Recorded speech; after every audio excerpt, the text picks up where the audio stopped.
Good afternoon, everyone. This is the June 5th, 2025 meeting of the Chatham Zoning Board of Appeals. Pursuant to Governor Healy's March 28th, 2025 signing Chapter 2 of the Acts of 2025, extending certain COVID measures adopted during the state of emergency, suspending certain provisions of the open meeting law. This meeting of the Chatham Zoning Board of Appeals is being conducted in person and via remote participation. Every effort will be made to ensure that the public can adequately access the proceedings provided for in the order. A reminder, persons who'd like to listen to the meeting while in progress may do so by calling 508-945-4410, conference ID 808-706-530#, or join the meeting via the link on the Microsoft Teams link on the posted agenda. This is a live broadcast and simulcast on Chatham TV, channel 1072, but despite our best efforts, we may not be able to provide real-time access. We'll post a record of this meeting on the town's website as soon as possible. In accordance with town policy, the public can speak to any issue or hearing on the business item agenda during the meeting when recognized by the chair. And the limit for comments today for the public will be 4 minutes. And the procedural steps will be as follows. We'll take a roll call vote of all board members. Ask if anybody participating via the call option online, just make sure that they give us their last 4 digits of their phone number for identification purposes. We'll have the hearing notice read by staff, Sarah Clark on my right. And then the representative, in this case, it's going to be Penrose representative, will give us a recitation of any changes from last time. And then anyone in favor of the application would be able to speak for up to 4 minutes. And then I will read all the letters that we've received. Anyone against the application will have a chance to speak for up to 4 minutes. Applicants can then rebut testimony that they hear. We will, in this case today, instead of having questions by our board members, we'll have comments and concerns and comments on what they would like to see. And then we will hear any further information and close the public hearing. And we will take a roll call vote to adjourn the meeting, and that will be it for today. There will be another meeting, I believe it'll be July 17th on this, and this is not a regular meeting of the Chatham Zoning Board of Appeals. This is about a 40B application. So that's what this meeting is limited to today. So without any further ado, we'll take a roll call vote of all board members, starting with Mr. Veach. David H. Veach, and I approve of the format. David S. Nixon, I approve of this format. Paul C. Semple, I approve this format. Lee Hovey, I approve. Stephen D. DeBoer, I approve. Virginia Fenwick, I approve. And Randy Potash, I approve as well.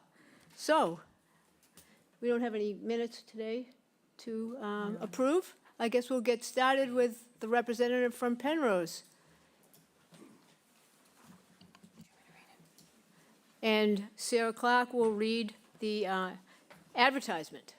Application number 25-034, Penrose LLC, 15 Milk Street, 16th floor, Boston, Mass. 02109. The property is owned by the town of Chatham, located at 0 and 1533 Main Street, also shown on the town of Chatham's assessor's map 9D, Block 4A, Lot 1, and map 9D, Block 4, Lot 18. The applicants are requesting the grant of a comprehensive permit under MGL Chapter 40B, Sections 20 through 23, and 760 CMR 56 for the construction of 48 dwelling units in 9 structures. Also proposes the construction of a management building. The applicants are requesting the grant of various waivers from regulations promulgated by the Chatham zoning bylaw, the Chatham Water and Sewer Department, and other local regulations. The property contains 128,492 square feet, 2.95 acres in an R20 zoning district. This was continued from May 8th, 2025. Welcome. If you'd like to sit down, folks, you can. You're going to make me nervous if you stand there. But, well, how about after I introduce them? You can do So that. people can The get a floor name is with yours, sir. face. Introduce yourself first, please. Hello, my name is Rio Sacchetti. I'm a developer with Penrose, the applicant for this project. I'm here today with my colleague Carmen Chung. We have our permitting attorney, Andrew Singer, landscape designer, Mark Werfel, architect with Union Studio, Paul Atman, and our civil engineer with Horsley Witten, Joe Henderson. I want to thank the board and the community for your time and attention to what we think is a very important project. We're here today because we've done some updates to the plans for this project in response to the initial hearing and the feedback we got.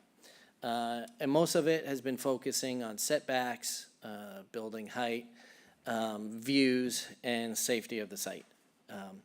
Actually, before we get into the actual PowerPoint presentation, Andrew, would you like to come and say some remarks before the design? And before council starts to talk, I just want to remind everybody to shut off all phones, any gadgets that make any noise whatsoever. And it's our policy to ask people to take off hats in the building. So we're old school like that. Okay. Thank you. I'll be brief. My part here initially today. For the record, Andrew Singer, an attorney in Dennisport. As Rio said, we appreciate your continued time on this project. As a 40B application, this proposed development we submit meets the intent of the Chatham Housing Production Plan to increase Chatham's affordable, attainable, and accessory housing stock. In this case, the project is to be located on town-owned land with an experienced developer, both selected by the town through a public process and vetted by the state via the issuance of the project eligibility letter. The legal standard that the board looks at in 40B applications is different from 40A. What you look at is the development consistent with local needs? And this requires a balancing test throughout the public hearing process. It also involves a series of compromises among several worthwhile and often competing interests between local rules, regulations, policies, and desires. And that's evidenced already on this second hearing of this request through the submitted comment letters that you have. Some are in support, some are opposed, some raise questions. But interestingly, there are several instances in those letters where what certain letter writers request or suggest or comment conflicts with what others do. So that's where, it's not atypical in these cases, and that's where the balancing and the compromising that you will be looking at throughout the public hearing process comes in. You're gonna be looking at those in the nature of what you'll see on the plans, the requests for waivers when we get to those. And you're everything. You're looking at zoning, environment, health, open space, planning, site design, safety. Everything is with you for this balancing analysis that you do. And last thing I wanted to say this right now is that in the face of the urgent housing need and crisis that we face, the goal of your review and the proposal from the applicant is to provide affordable and attainable housing in accordance with both state law and the Chatham housing guidance. And thank you. I'll turn it back to Rio.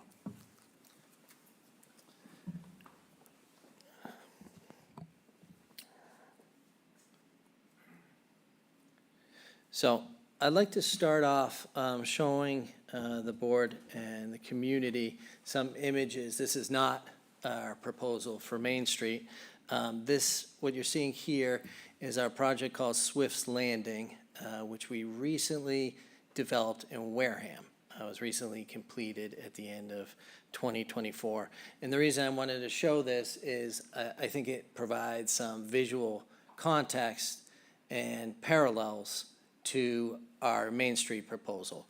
There's a lot of similarities here. This is also 2.5-story townhome buildings. And the townhome buildings are arranged around a central green, which is anchored by a management building. I guess one thing I will note that the height of these buildings is higher than what we're proposing in Main Street. These are between 35 and 36 feet, depending on the building type. The footprints are also a little bigger. So these are slightly larger buildings than what we're proposing.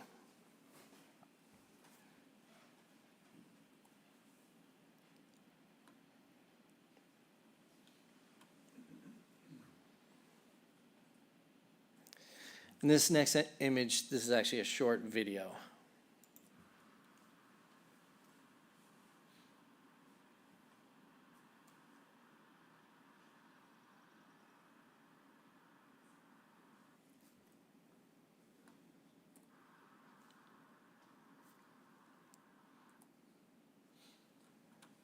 And there's one more.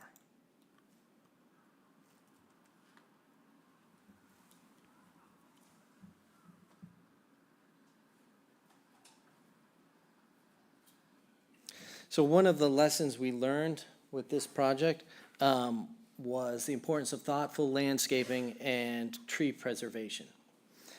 We preserved a lot of mature trees that were on site before development started. We incorporated them into the central green, and we believe it created a place that feels like a neighborhood. And we think having that tree preservation makes a huge difference.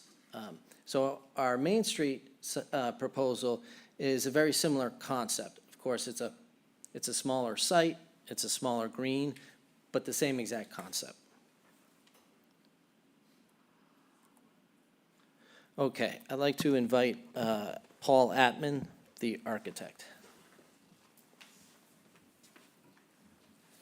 Thank you, Rio. Hello, everyone. Hi again. Paul Atman, Principal, Union Studio Architecture and Community Design, for the record. Apologize for the mask, and I hope you can hear me. Please tell me if you have trouble. At our last presentation, we failed to take the opportunity to introduce ourselves and our expertise in housing and community design. We are a mission-based firm. We have 2 offices, one in Providence of 35 people and one in Philadelphia with 5. And we're a mission-based firm to use the power of design to enrich lives and strengthen communities. And that's in any community we work with and any partners that we have, like Penrose and other developers and towns that are looking to solve crucial issues of housing. Let's see. And that expertise is really shown here in the terms of quality of care, of the design, of placemaking, whether it's an infill urban redevelopment with new structures, a headquarters for Water Rower, a rowing machine company in Rhode Island, housing in East Beach, Virginia, affordable housing in Sweetbriar, Barrington, Rhode Island, student housing, housing in on the state, Smith Hill, which is near the state capitol in Providence, or a very successful downtown Newport hotel and public space. The affordable housing we have done over the last 20 years is wide and very in depth.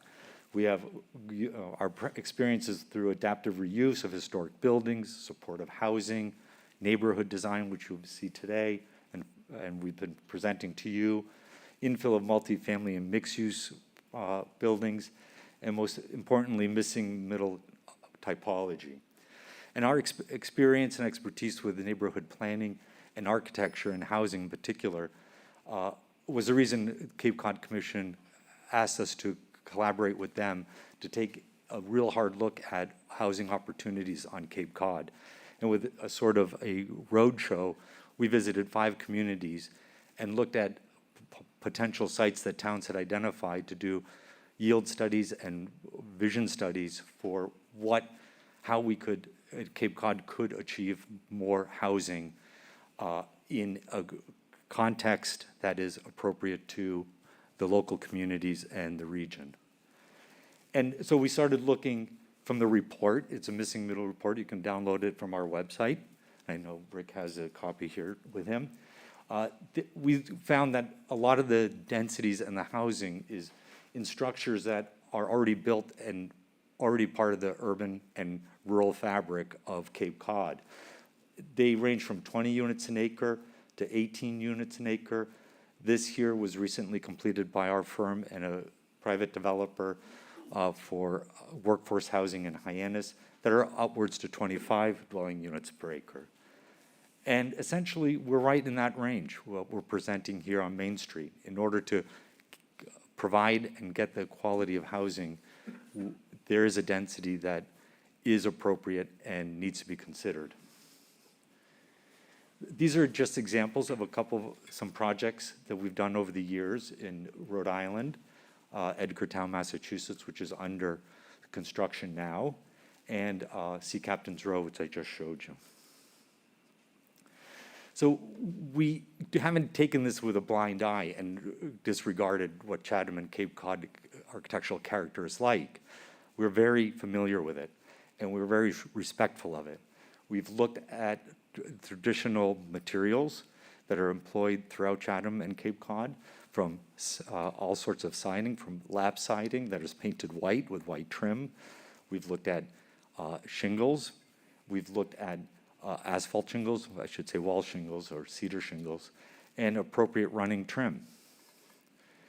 This is evidenced by multiple buildings in town where asphalt roof shingles have been used, wall shingles, whether they're, I would say, natural cedar or even some hardy, it's a cementitious cedar, which comes in a panel, sometimes is utilized for cost and budgetary concerns. There's lap siding, which could be clear cedar wood or other man-made materials like cementitious siding or a composite wood siding. But they're long-lasting, and they are almost nearly identical to traditional wood lap siding. Divided light patterns, there's a variety of patterns, 6/1, 4/4, 2/2, depending on the architectural style of the design. Habitable attic spaces that are 2.5 stories. And then something else that's right in downtown Chatham that you may all be very familiar with, the Wayside Inn. Again, this is natural cedar shingles, lap siding on portion of the building, divided light patterns throughout. This is much more, this is I think a 9/9 or 6/6 rather. Front porches to identify main and primary entrances or back door entrances to buildings. A steep roof pitch that's very much a Greek revival in style. And then trim details throughout, which includes eaves, casings, and corner boards. Sorry, it's a little light, but I've highlighted them over here. And then again, a fully occupied attic space, which is really a third story, realized by the dormer in the roof shape. And then at our last meeting, there was a reference to the Oyster Heights project in Chatham. So we went and took a look at that, and it's very similar to what we are proposing in terms of the materials and architectural details, which I just pointed out to you on the other two examples. Divided light patterns throughout, front porch to identify the entrance to the building, which is shared by everybody here in this particular building. A traditional, a more low pitched roof, which is more standard in today's construction. Trim details throughout, and then in this case, just a 2-story. But these sort of buildings are also nearby at our site, the Fisherman's Alliance building, as well as the Dunkin' Donuts, which probably was something else before that use took over. And so that is what has inspired our neighborhood design. I'd like to walk through those exact same materials through our design that we've proposed with asphalt shingles, wall shingles, and these are not the natural cedar, but the synthetic, or I should say, man-made cementitious cedar panels to bring variety, not to part of the buildings, and that was one of the concerns that we heard from the public and other boards. The lap siding on the more front-facing facades of the building, divided light patterns, front porches. And I should also point out that all of these doors are individual to every unit. There's no shared common stair. So everyone has their own front door, unlike the Oyster Heights project. The roof pitch, similar to what you see all around town. Trim details throughout, 2 stories, for the most of this building. This is the type C, which I'll go into a little bit more detail later. And then habitable space, and we are proposing only a portion of that attic space to be occupied by only bedrooms and bathrooms. This here is the type, A building, which is just single townhouse style with each with their own entry doors. Again, wall shingles, which you don't see in this elevation, they'll be employed on the sides and the rear. Lap siding on the front. Divided light patterns. Again, front porch. Roof pitch, trim details throughout, and in this case, 2 stories. So this is, you've seen this image before. This is the Main Street elevation. And I'd like to talk through some of the bigger changes that we've implemented since we last were here before you. And that is really the building heights as well as which I already went through, the architectural style. But there's been, sorry, I just clicked too quickly. The management building is a management building with 2 rooms for the residents. One is the fitness room on the front end of the building. Predominantly, the floor area is utilized by the management office and maintenance, which has a small shop and a storage area on the far right. And then the multipurpose room or community room for the residents, which is only 756 square feet. So not the entire building is a community center. Only a quarter of this building is for this public room for the residents. So the building heights, we took a look at the reducing roof pitches. We were able to bring down the roof pitch to a point where it is under 30 feet for type A and type B buildings. So we've reduced the height of the building by 2 feet, 4 inches. And that is only predicated on how we are calculating it per zoning and why this has come up. But if you look at where the grade really ends up, it's a little bit less for the real perceived height from the finished grade of that's up to the building.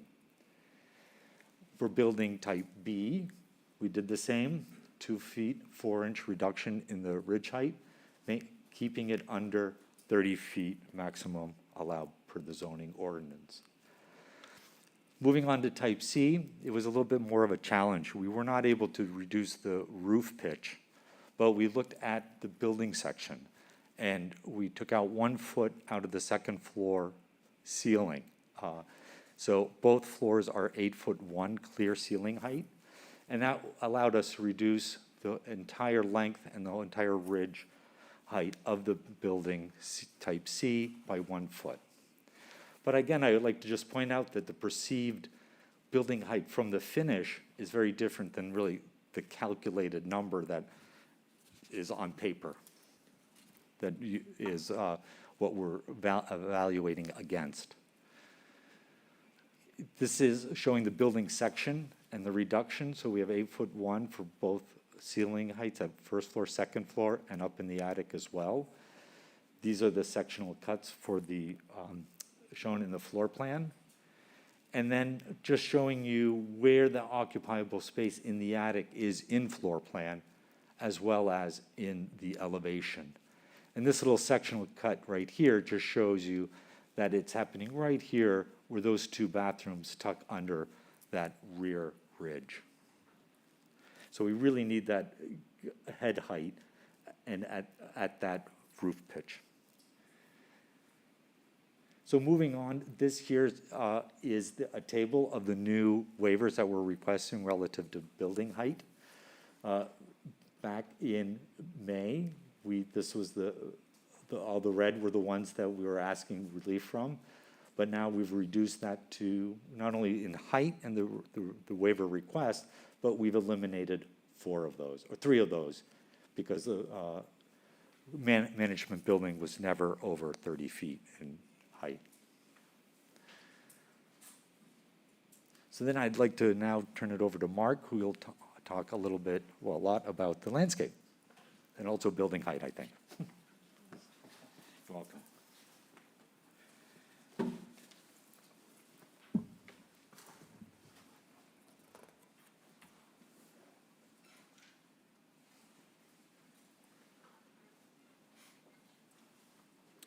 Good afternoon, everybody. My name is Mark Warfel. I'm a landscape architect with Crowley Cottrell Landscape Architecture. We're a landscape architecture firm of 14 designers located in Boston. And we focus on creating places that foster connection and well-being and work on all sorts of projects from parks, campuses, cultural institutions, multifamily housing, and residential spaces. I'd like to take this opportunity to reorient everybody to the site plan. So along the top edge is Main Street. And I want to note that there's an existing sidewalk on Main Street that ends at the first driveway. And our proposal is to extend that all the way to the eastern property line for a future connection. Internal to the site, we have sidewalks that provide accessible access throughout, with all of the first floor units being visitable per ADA code. It also provides circulation to the community green and the amenity spaces that are provided in the community green. Turning to lighting, there are two types of lighting that are on the site. We have bollard lights and pedestrian lights that are on poles. So the poles range in height from 14 to 20 feet and are downlight only. They're dark sky compliant. And the reason they vary in height is based on creating a consistent light level within the project so that it's safe and walkable at night.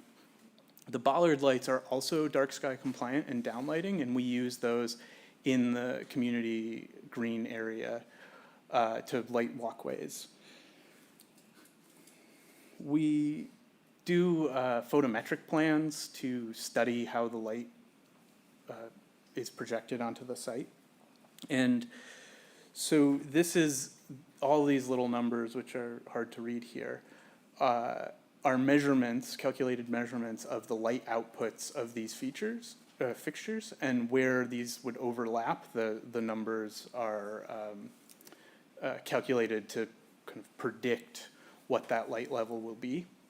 It's customary on these plans that there's a certain amount of area per fixture that they do the calculations in, and where it might look like we have spillover across the property line, these are all measured at 0. And so to make that a little bit easier to understand in this presentation, we've put together a diagram that highlights showing where we expect light to be. So this shows that we don't have any spillover at the property lines, which our calculations back up, that we're at 0. This design provides even consistent lighting across the site, and we've selected fixtures that have a color temperature of 3,000 Kelvin, which is similar to an incandescent bulb. So it's a warm light. It's not akin to a parking lot, but more residential in feel. And we always get asked this question, like, why not making the lights shorter or fewer? And in lighting design, it's actually better to have more lights that are at a lower level so that you have this kind of consistent lighting output instead of having hot spots at every single light, which makes it appear darker. So we've done our best to use the minimal lights that we need to make the community walkable at night and safe. Now I want to turn to vegetation and planting on the existing site. So this is a plan diagram showing the existing vegetation that's on the property right now. You'll see there's trees called out here, and these are significant trees that were picked up during the survey of the property. So they were noted to be significant in size, but also character. And our goal was to work to save as many of these as we could. They also do, they denote the edge of vegetation. So this line here is, we call it the tree line. So it may look like this part of the site, and this part of the site is very forested, but a lot of that is a lot of small trees that are very close together, and much of it is this kind of scrub that looks like this picture. This represents, this was taken in this corner of the property. So this is consistent with what we would see on a previously cleared site. So there's a lot of volunteers, and it would be, I think, hard to even, well, I can tell you from experience, it's hard to walk through this. It's very scrubby. So this diagram overlays those existing trees with our proposed design. So we've been able to save a good amount of them. It also identifies some of these significant trees that are outside the property line for context and buffer planting. There are a few trees that I want to note specifically. So there are 2 large evergreen trees that we've been able to maintain on the western property edge. A large evergreen, that's this tree here, that we're going to be able to keep in the community green. And then there's a grouping of trees in the community green that we'll be able to clean up kind of what's happening at the ground plane, but these mature large trees will be able to be incorporated into the project.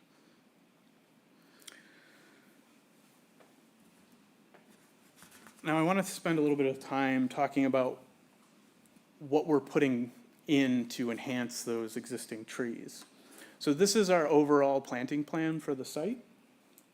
And I want to break this into kind of 2 steps here. So we have buffer planting that we're proposing along the edges, where we'll enhance the existing trees that we're keeping and the existing buffers that are in place on abutting properties with a mix of deciduous canopy trees, understory and flowering trees, and a mix of evergreen trees. So for the evergreen trees, we've proposed American holly, black spruce, and eastern red cedar. And so these trees are denoted specifically with these dark green, that they have a little bit of a jagged edge. And we're thinking, we've studied where that makes sense on site. And then looking internally, we have street trees as well as foundation planting for the buildings. So there's more shrub material as well as ground cover.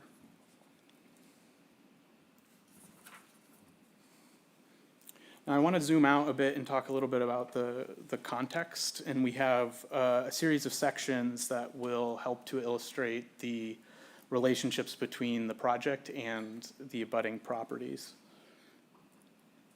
The first section here is cut through the southern property line and shows the property that's at 33 Jesse's Landing. So to orient people, this is Jesse's Landing, the road over here. This is the abutter's house, and on the left is our project site. So building 6, this shows the properties in relation to building 6. And this building abides by the rear yard setback and does not require a waiver for that. We're maintaining existing planting that is on the property line, so there's already a lot of screen planting that are on the abutter's property. As well as there's a lot of plant material that happens at the edge here that's not been surveyed. So we're going to work during construction to identify and save as much as we can to provide as big of a buffer as we can. But we're also, adding buffer planting that will help to increase that.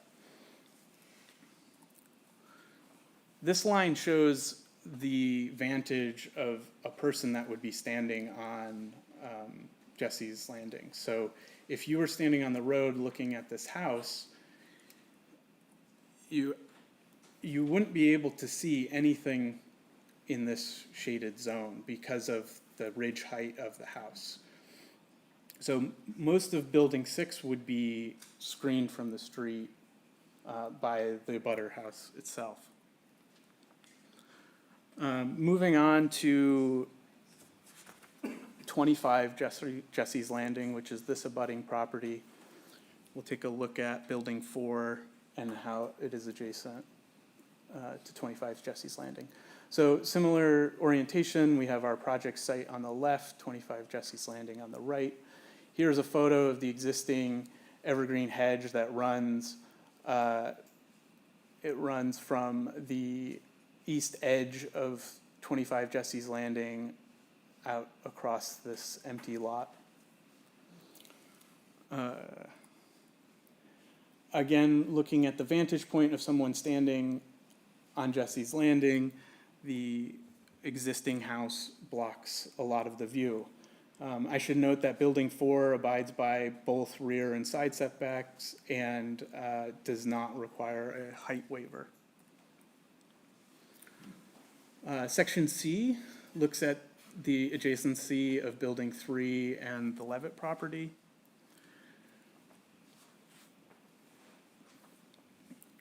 Building 3 also respects the side yard setback and does not require a height waiver. As you can see, the Levitt house is actually slightly above in elevation of building 3. We also have these existing trees that we're able to save that will help in screening. One of the pieces of vegetation that's not picked up on the survey is a privet hedge that exists down the property line. And so these two photos show that view in winter and in summer, showing that the house is barely visible through the privet hedge. And we'll be enhancing this by adding more planting and more screening. So that's a little bit better explanation of what we're doing on site with planting and how our project relates to the abutting properties. I'm going to end it here and turn it back over to Rio.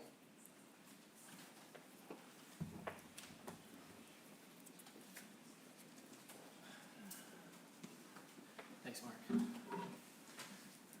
Rio with Penrose again. I believe that that concludes the presentation. So if the board would like, I'd like to welcome Carmen Chung, my colleague, up. Just very quickly, thanks for bearing with us through that presentation, and I'm Carmen Chung with Penrose. And I hope through this presentation, you'll see that we really are listening to the concerns and the questions that we've gotten. And every week we've been meeting to think about how can we improve the site. And when we have conversations about all the things that we're balancing, you'll see that every piece of this site has a cause and effect. And we're always trying to balance 10, 12, 15 different things with every piece on the property. And we look forward to continuing the conversation and hearing your thoughts and talking through our thought processes for why we have something or don't have something. And yeah, look forward to having the conversation and hearing public comments. Thank you so much. Does that conclude your presentation? Yes. Yeah. I just want to ask you, did you get a chance to read all the letters we got from our local commissions and committees? I just want to know if you had a chance to read them. Yes. Okay, we've- that's All good. the ones we've received, we've read. Okay, very good. All right, so is there anyone here on Microsoft Teams that wishes to speak in favor of this application? Yes, well, in favor? Rick Levitt, I think you put your hand up first. This is just in favor. I understand. I've always been in favor of this project, and I invite every one of you to come to my home. Some of you have, and we can look at it in real time. It's going to be hard for me to do 4 minutes because we had 5 the last time, and I developed this for You 5. actually had 3 last time. I'm Rick Levitt, a direct abutter. The developer's stated goal is to blend this large subdivision seamlessly into our neighborhood. As currently designed, however, it fails to meet half of your protective zoning bylaw evaluation criteria.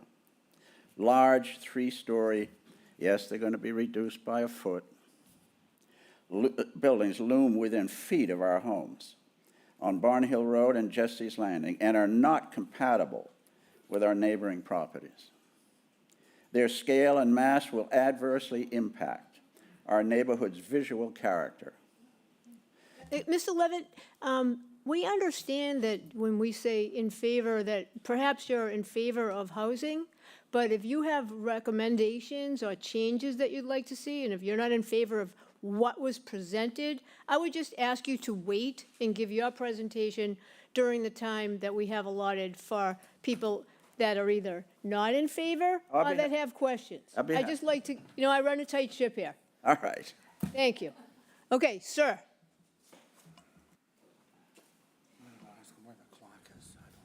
Okay. Oh, it's here, David. We were just looking for the clock, but we see it now. Oh, okay. David Oppenheim. I am a member of the Affordable Housing Trust, but I'm speaking on my own behalf, having watched this whole thing go through. First of all, I'm complimented that they used the Wayside Inn and the Hook Fisherman Building as architectural designs, as we were involved with both of those. So I guess that's a compliment from such a good architectural presentation. This is an apartment complex, and I think they've done a marvelous job with this thing. And the idea of it fitting in with the neighborhood, I mean, if you look at to the west, you have a not-so-great motel, Dunkin' Donuts, an apartment building or whatever it is, multifamily. You do have Mr. Levitt's property. To the south, you have Jesse's Landing, which is a newly developed subdivision. All of their houses, I believe most of them are all at 30-foot ridge heights. And as has been pointed out by the landscaping, there's a huge amount of arborvitae that's been planted on some of I think the first house on the left, those are up over 20 feet by now, if not even further. And there's been arborvitae planted all along. Everybody seems concerned about height, and they have made some adjustments, which I think are great. Whether they can make any more or not, it's certainly up to them. Union City's very talented. But the idea of hiding roofs so you can't see them makes no sense. I mean, if you go through any neighborhood in this town, go through the village, if you tell me you can't see the height of the property next to you. It's kind of interesting because the Hook Fisherman Building is 36 feet roughly to the ridge. And it's kind of a funny thing in this town. If you wanted to take that down, they wouldn't allow you to, but if you wanted to build it, you can't. It's kind of incongruous, but that's a historic building. Dunkin' Donuts, I believe, is around 33 or 34 feet. It's just a little bit shorter. So my point is, with all the landscaping that's already on Jesse's Landing, existing on the abutting properties, plus what they're proposing, the idea that you might see the ridge of the thing 2 feet above what what was normal, I don't think is anything of consequence. They are not proposing to have second floor decks to the rear of the buildings, nothing that would intrude on anybody. There's no noise or pollution. They're meeting the setbacks, and I think it's really well designed, and I think they're very complementary. The materials they're using are excellent, et cetera. The realignment that I saw in something from the planning board is nonsensical as far as I'm concerned. Having been on the committee for over the last 2 years and looking at these things, I think it's because of our approval, you can see that we approved the way it was being done. The one thing that I personally had questions about, and I still have questions about, and I think Penrose, I've been to many Penrose developments. Their community building is a big part of their presentation, something they think is important. I personally question the need for it in Chatham to the degree that it is. I wouldn't argue with a maintenance building and places for people to get together. But this is their project, and if they can defend it to everybody's satisfaction, so be it. Architecturally, I think it's fine. It's just a matter of whether it's really going to be used, and if it were not used or made a little bit smaller, you may be able to gain a little more open space or a little bit, maybe a few more parking spaces and things like that. But I can't say, I can tell you, and also I forget to say the East. The East, you have a always beautifully maintained motel owned by the Swenson family. It's been here a long, long time, and they take beautiful care of it. There are no real residences in this area. We are creating a residential thing, which is affordable housing, which the first time I heard about it was in the 70s when I was on the finance committee, and we're finally doing something about it. So I encourage you to deal with the things that really concern you, that really think are going to make a difference. I don't think seeing a roof a little bit of a shrub is going to make a difference. Time's up, sorry. Thank you, appreciate Thank it. you. Okay. In favor? Yes, sir. Please go ahead.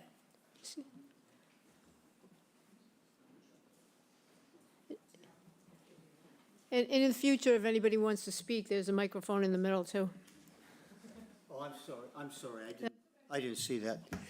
My name is Bill Bystrom, and I was the chair of the Affordable Housing Committee in Chatham. I was on the Housing Committee in Chatham for about 10 or 11 years, from about 2002 to 2012, and I was on the first housing trust group that we formed with the selectmen. So just to give you a little bit of my background. Two things stick in my mind about this. One is the movie Groundhog Day, and the other thing is the curse of the Bambino. It seems to me that we are at this position today dealing with this particular development, which I also approve of. I think they've done a nice job working on this. I agree with David that perhaps the community center isn't needed, or they could revise that in a different manner, but they know how they operate. I was on the committee when we put in Lake Street and Bell Road, and you may remember that was apartments, so you can go by and see it was apartments, and it is also a couple Habitat for Humanity homes. A lot of the things that we dealt with at that time were people were concerned about the buildings, but they were also concerned about who was going to occupy the buildings. I cannot tell you who is going to occupy these buildings, but I can give you a brief synopsis of what happened when we put those in about 2003. At the time, we could guarantee 70% local preference. That meant someone works in Chatham, they live in Chatham, or their children attended Monomoy High School or the elementary school. So when we actually filled those spots, it ended up being 92%. So the vast majority of those homes at that point were people that had local connections somehow. Secondly, I remember one other factor that I think is important when considering this development. About 2020, our granddaughter came home from second grade here at Chatham Elementary, and she was a little disappointed. And I said, "What's the matter, Lucia?" And she said, 2 or 3 of the children in my class have to leave. And the reason they had to leave was because there were moderate income housing in Chatham that were purchased by some businesses in town. And the businesses in town needed to have a place for their staff to live. And I understand that. That's not a problem. The problem is that we have needs of the business community that is taking away the housing for the year-round housing. This year, looking forward, there are 6 or 7 children in Chatham that applied for kindergarten. What does that mean? It means we need people. Everybody knows we need people to work here, and we need people to go to school. So this is my perspective anyway, goes a long way towards helping solve those problems. And thank you for all the time and effort, and everybody, I know that you're concerned on either in favor of it or against it. Everybody's put a lot of thought and effort into it, and thank you very much for that. Thank you, sir. In favor, yes, sir.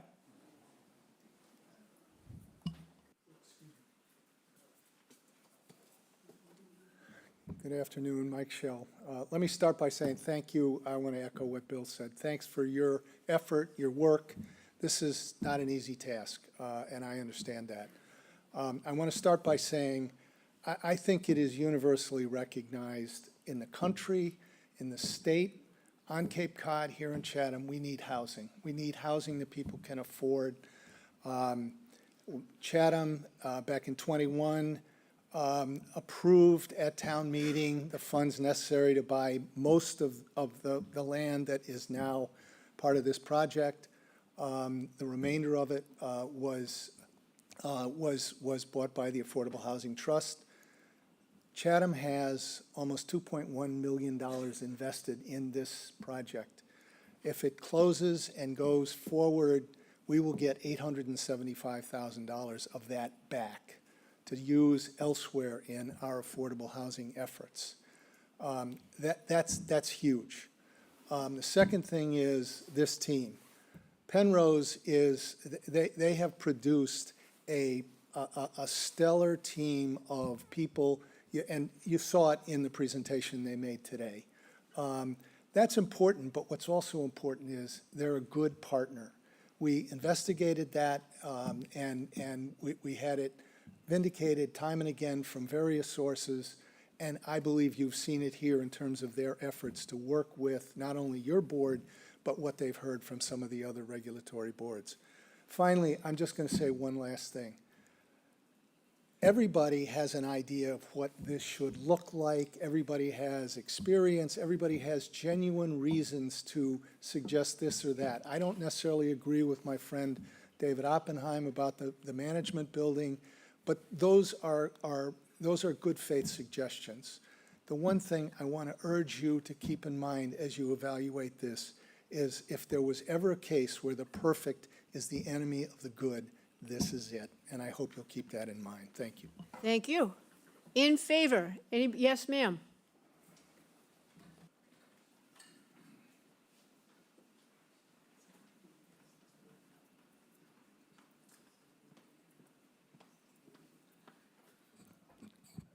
Hello, everyone. Carolyn McClellan, South Chatham. I'm also the chair of the Community Housing Partnership, but I'm speaking here tonight as myself. I just want to say many of you know that Penrose was not my first choice on this project, but I wholeheartedly support this endeavor at this point. I think they've done a wonderful job. I think architecturally it's going to be a beautiful building. I don't have a problem with the density. I think that's what we need. When we first issued this RFP, this is the type of development that we expected. And we were looking to have density housing on this lot to provide a maximum amount of housing for those in need. And I heard some conversations still about people questioning whether or not we really have a need in Chatham for housing. And I'll just tell you, because I'm in housing, a lot of people approach me about whether or not I know, are there any housing available? In the last month or so, I've had 3 people come up to me, ages 35 to 55, earning between $40,000 and $70,000, and they are homeless. They're couch surfing and living in their car because they can't find housing. These units would be perfect for those folks. Every development offers a different opportunity that will serve a different demographic, and this is a need that's out there. I just got some statistics from the Orleans build, the Old Cape Cod 5. I believe there's 62 units, and they had 328 applicants, I believe. So that speaks to the need that we desperately have. Every housing development can serve a different group. This is something we need. I also want to mention the, I know there's some issue about the parking. I'll tell you that across the state, the county, and in Chatham, there's usually 30% of the households are one person in a household. The next 30% are 2 people in a household. Could be a child and an adult or 2 adults. So that's the reality. you're probably going to have more than 50% of these occupants are going to be single adult occupants who are only going to have one vehicle. So I wouldn't stress about the number of parking spaces. I really appreciate the efforts they've done to reduce the height. Wasn't my issue, but I know that the public, the butters were concerned about that. I want to be sensitive to that. And I think they've done a good job trying to accommodate that. And I don't know on that building C, I know at one point it exceeds it, but the majority of the building does not. Is that correct? It's a lower You're not height. going to be able to ask questions. Okay, all right, no worries. But I don't think it's that intrusive to the homeowners. I think the small portion of the building is a little bit more. So I'm very pleased with what's been done, and I appreciate the efforts that they have made to accommodate the needs of the abutters and continue to be sensitive to that. I appreciate that, so thank you. Thank you. And we will be doing a breakdown of each building, just so you know, and the heights. So Stephen Buckley online, I'm assuming that you want to speak in favor of this application? And if not, you can wait. Well, I have a question. No, we're about going to that wait for very questions. Questions come later. In point. favor Okay, I have a only. question for the chair. Point of order, question for the chair. So is this a point of order? Yes, it is. I'll hear you. Stephen Buckley, personal representative for the Buckley family, who responded to the request for proposal for affordable housing. So I would think that I qualify as a proponent of this. And just because I might have one comment, or So any you of can us have still one be, comment. this is the way we organize meetings, and go if ahead, you go ahead. don't Thank you. want to speak fully in favor with nothing else, then you can wait till the allotted time. Is that okay with you, sir? Okay. Yes, I just, Okay. as a point of order, I'll just say, Okay. I would suggest that Everybody in the has the future, same the chair rules. could clarify that even Yeah. if you're 99% in favor of a project, it does not qualify as being in favor. Thank Okay. you. Very good. Stephen, if you do have a question, do you mind calling in as well? Because your audio is very difficult to hear. Okay, thank you. I will try that. Can you hear me now? A little better. Okay, I'll shut off my video. Is that better? Okay, we'll get back to you, sir, I promise. Thank Anybody you. else want to Thank you. speak in favor only? No? No? Okay. Now, I will read the correspondence. So we asked for internal agencies to respond to us, and they have done so. First, I'm going to read a letter from the Cape Cod Commission. The Cape Cod Commission sent us a letter on June 5th by email, and they tell us as follows. The Cape Cod Commission, the commission herein, seeks to protect the unique values and quality of life on Cape Cod, guided by Cape Cod Commission Act and the Cape Cod Regional Policy Plan pursuant to applicable laws. And accordingly, the commission provides, through its staff and its capacity as a local board, the following analysis of the project with respect to RPP goals related to the housing, transportation, water resources, community design, and cultural heritage. Housing. The RPP housing goal is to promote the production of adequate supply of ownership and rental housing that is safe, healthy, attainable for people with different income levels and diverse needs. There continues to be an acute need for affordable housing in all towns on Cape Cod. Only 4.7 of Chatham's existing housing stock is considered affordable according to the state's rules. The Act seeks to preserve the social diversity of the region by promoting the development of affordable housing for low and moderate income households. The project addresses these concerns. The applicant proposes to construct 48 units in a mix of unit and building types. Of the 48 units, 16 are one-bedroom, 26 proposed are two-bedroom, and 6 are three-bedroom units. The project is expected to contain 32 units for individuals or households earning no more than 60% of the AMI, and 16 units for individuals earning no more than 110% of AMI. This proposal well exceeds Chapter 40B rules and requirements. Transportation.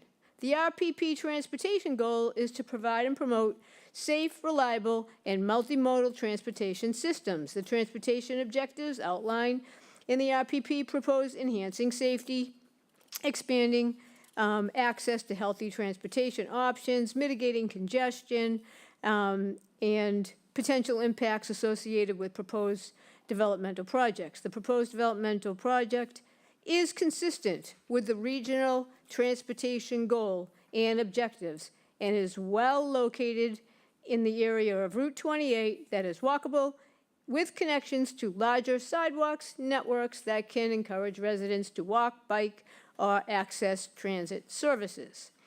The transportation impact assessment prepared by the applicant found that 2 proposed site driveways and the adjacent roundabout intersection on Route 28 Barn Hill Road would operate at a safe and acceptable levels of traffic operations. No major roadway safety deficiencies were found. Internal to the site, a continuous internal sidewalk network and bicycle racks will be provided to support healthy transportation options. Additionally, the project has proposed several transportation demand management TDM strategies to encourage the use of alternative modes of transportation, as well as several electric vehicle spaces, which supports broader sustainability and emission reduction goals.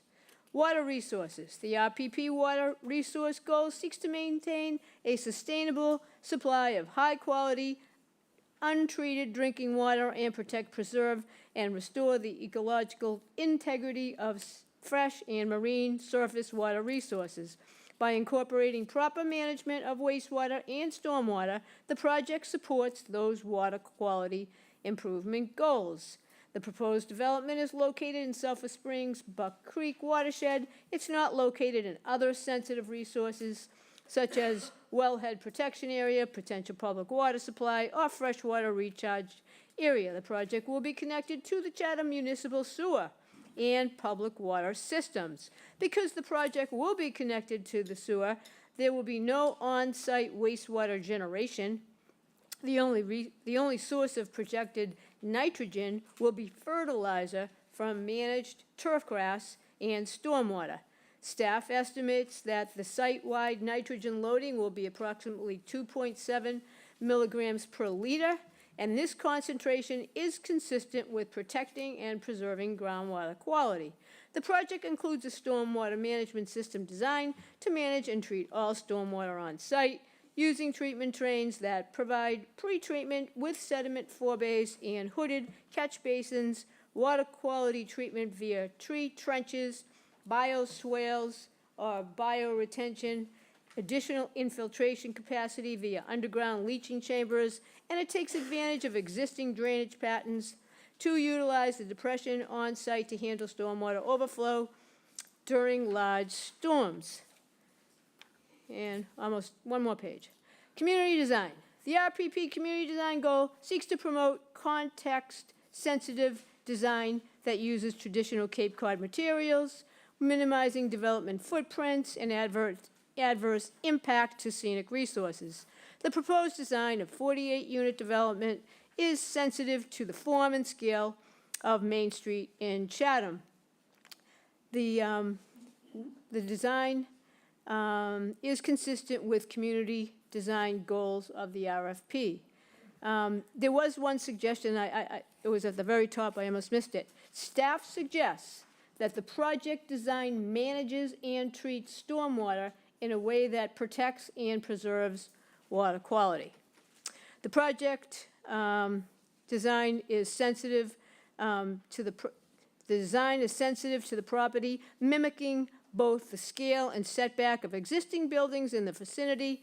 3 different multifamily building designs are sited around a central courtyard with all modest building footprints ranging from 1,600 square feet to 2,500 square feet, with all the traditional roof forms and building material. While portions of these buildings would exceed the town's maximum building height by 2 to 4 feet, their prominent gable roof forms will limit the impact on height differences.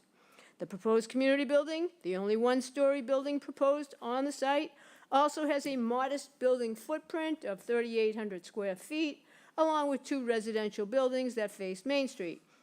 And it will have a shallow setback and narrow facade that maintains the existing village streetscape pattern. Staff suggests that the streetscape character would be better preserved by shifting the parking further back from Main Street along the 2 access roads, preferably keeping it at least 10 feet behind the front building walls. A landscape plan that helps to screen some of the interior parking areas and provide vegetation along Main Street may also be beneficial.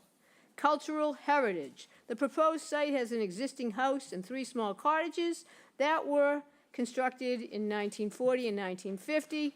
The house was inventoried in 2016 and is included in the state's cultural resource inventory system as an example of mid-20th century colonial revival style.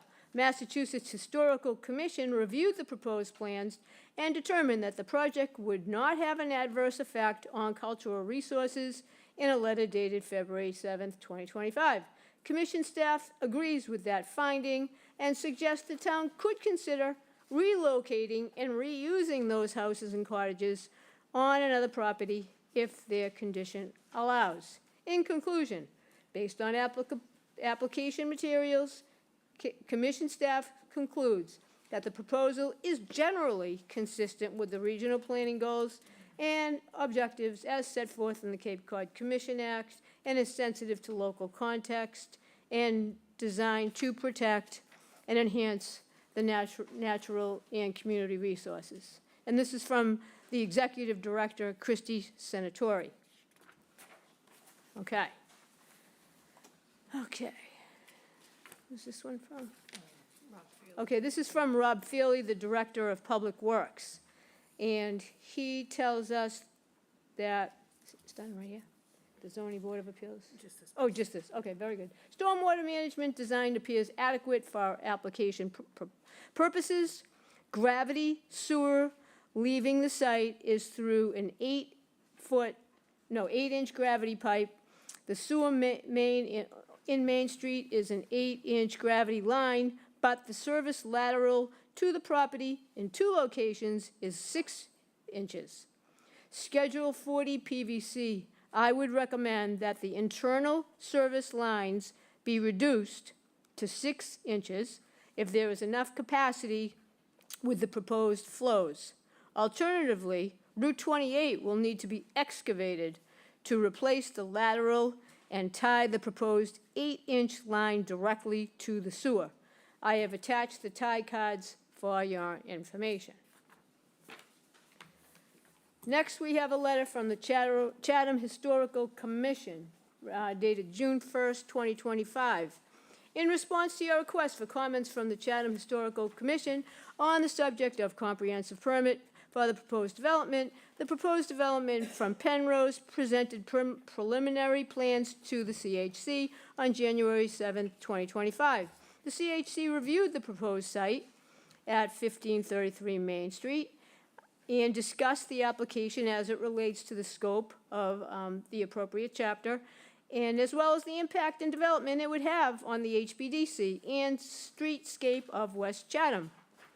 The residence on the property, 1533 Main Street, is under the jurisdiction of the HBDC, which is the Historic Business District, a local historic district. The cottages and structures in the rear are normally under the jurisdiction of the Chatham Historical Commission. There were consensus of the Chatham Historical members that the cottages and structures in the rear of the property had no historical significance, and they would not impose any demolition delay. Having said that, there was a significant concern raised about the demolition and loss of the main building at 1533. Although under the jurisdiction of HBDC, major points of discussion were the loss of a historical significant building and the impact to streetscape of the local historic district. The impact noted is the construction of a large community building and the 2.5-story residences on the street. There were numerous concerns raised on the overall density and development of the institutional look, lack of variety, scale in the building design, architectural details, sidings, roof, color, etc.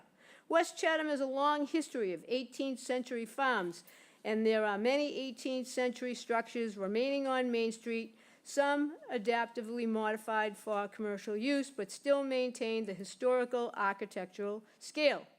In our opinion, there is no question the size of the structures on Main Street, the scope and lack of diversity of the proposed design will have a permanent negative effect on the historical perspective.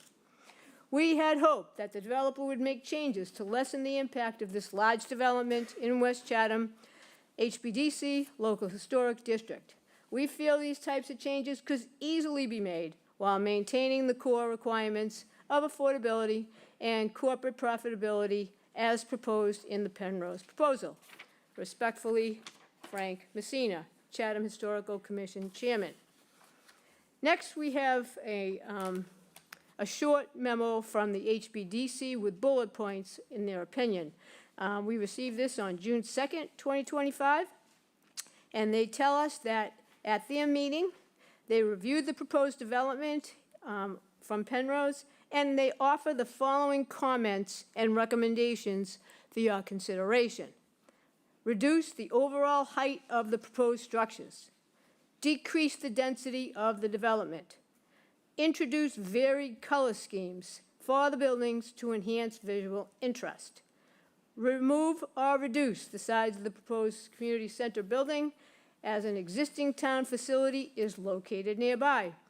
Revise the architectural style of the dwellings to the east and west of the community center to better reflect the historic character of the area. Reduce the overall scale and massing of the development, which is not in keeping with the HBDC, Historical District. Reevaluate the projected traffic impacts, which may have been underestimated.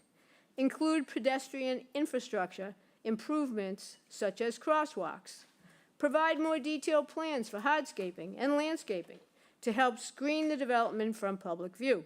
Thank you for your attention. And this was from Timothy Gilmore. He is one of the members of the HBDC who was asked to draft the letter.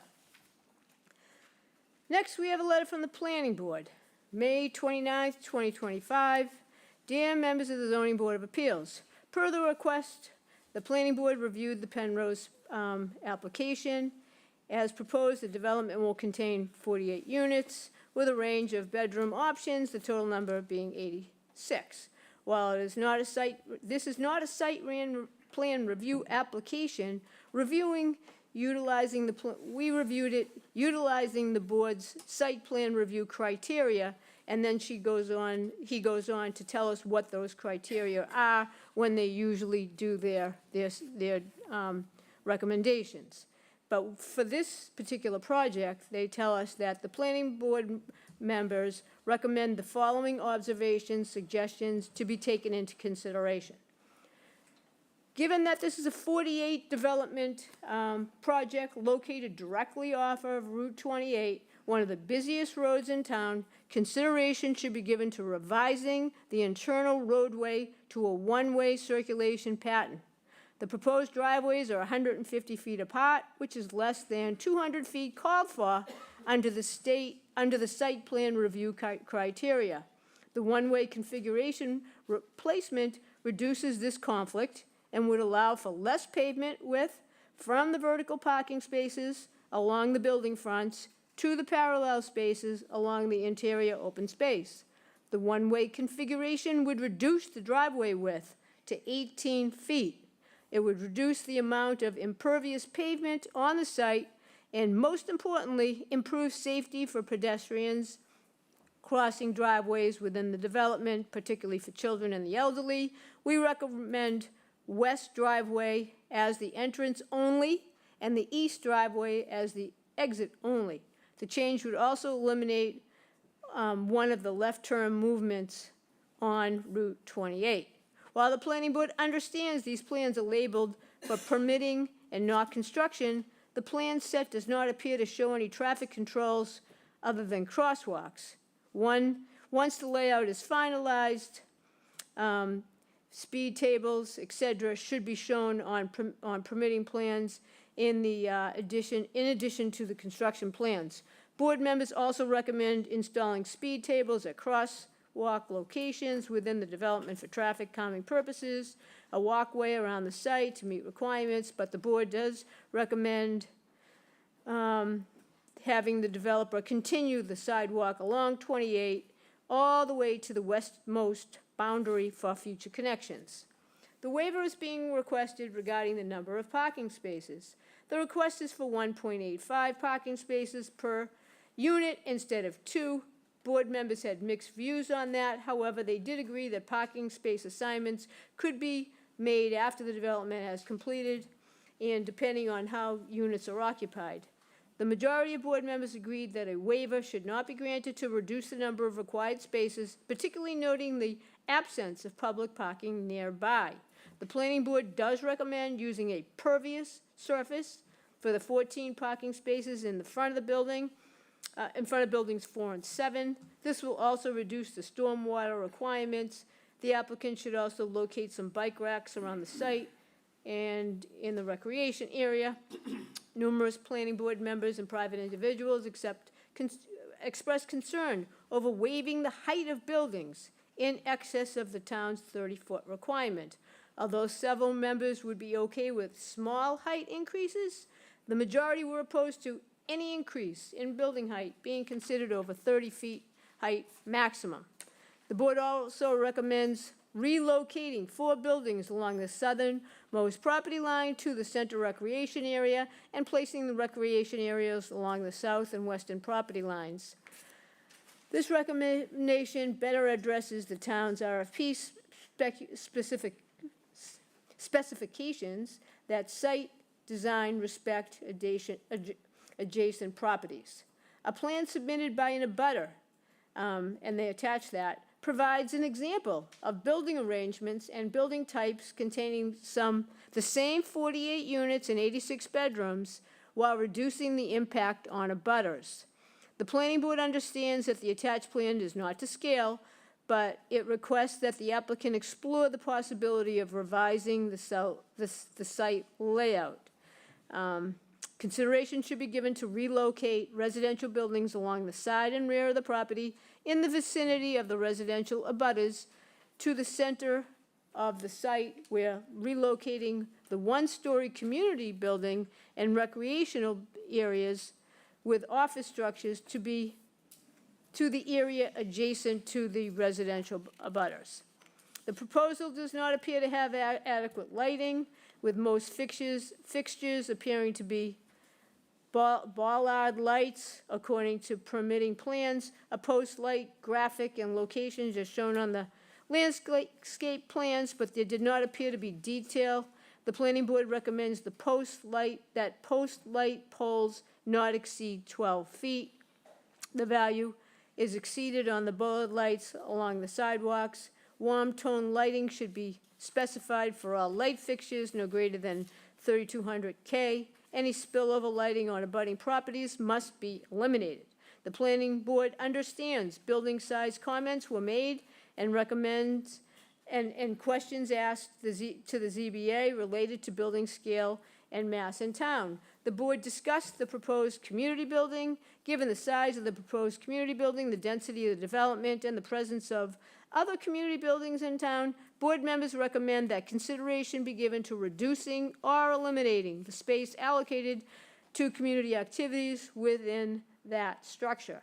Also, building articulation, styling, variation should be considered for diversity. While some signage was noted, other signage as of relating to buildings themselves should be clearly shown. Stormwater and drainage facilities for the site appear to meet or exceed town requirements. Town water and sewer will be utilized, and until the disturbed area is stabilized, permanent drainage facilities, including but not limited to catch basins, should be protected from sediment and runoff. And the planning board concurs with the ZBA's hiring a peer consultant review of the plans to ensure that the development meets all regulations, especially those highlighted in this paragraph. Landscape plans have been prepared and stamped. Planning board members support the ZBA's request to keep more of the existing trees, pavement markings, locations, etc. will be per the requirement of the fire department, so they can be verified and enforced. Other standard practice items that planning board members would like to add to the plans include snow removal, designated stockpile areas, dumpsters positioning away from the abutters. Consider having dumpsters between buildings. The ZBA should consider requesting a solid fence be added to the vegetation buffer along the rear, east, and west property lines of the residential abutters. Planning board recommends that, and this is about Scribner's errors and sort of like spelling issues. The legal ad identified 1533 and 0 Main Street, but plans have a different notation.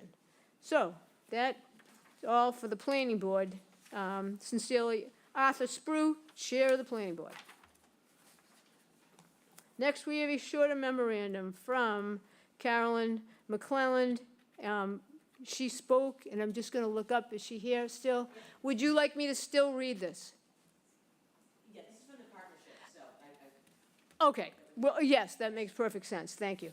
Okay, we received this on May 19th, 2025. On May 12th, 2025, the Community Housing Partnership met to review the Penrose Comprehensive Permit, and members of the CCHP are supportive of the density as it was addressed. It addressed the overwhelming need for housing in Chatham and provides much-needed rental housing in support of our workforce. The density and type of housing proposed also reflects the goal of the recently approved Housing Production Plan. Members are also in support of the overall architectural style, but which we feel is consistent with Chatham's character. Following our discussion, we voted unanimously with all members present to support the project. However, our expectation is that Penrose will be responsive to the community's feedback throughout the 40B process. The ZBA is tasked with representing the town's interest, and we are not advocating any compromises that sacrifice community support. It is vital that we move forward in a deliberate and thoughtful way, making sure that the final project is supported by the majority of Chatham residents. We also recognize that several abutters object to the proposed design of the project, and particularly to the height of the buildings on the southern border of the parcel. To that end, we would encourage modifications that would mitigate the impact on abutters and improve the physical project without sacrificing the number of units. Okay, that concludes the letters that we have from agencies from the town. Now we have a letter from Peter Faber. Attorney Faber could not be here today, and he represents, let's see, Matthew and Peter Swenson. Let's see. He says his clients understand the need for low and moderate income housing when it is subsidized by a federal or state agency. For subsidized housing is the only type of housing that will be counted in determining if a town has met its goal of assuring at least 10% of its housing stock is devoted to low or moderate income housing. Accordingly, to the representation of Penrose, all the housing to be provided in this location will be subsidized housing, which qualifies as low or moderate income housing. That is definitely a plus for the town. And incidentally, this was received on May 26, 2025. My clients do have concerns which they believe should be addressed during the permitting process. First, the board should satisfy itself that Penrose is a limited dividend organization, given the fact that it is not a public agency nor a nonprofit organization. These are the only qualifying entities under Chapter 40B.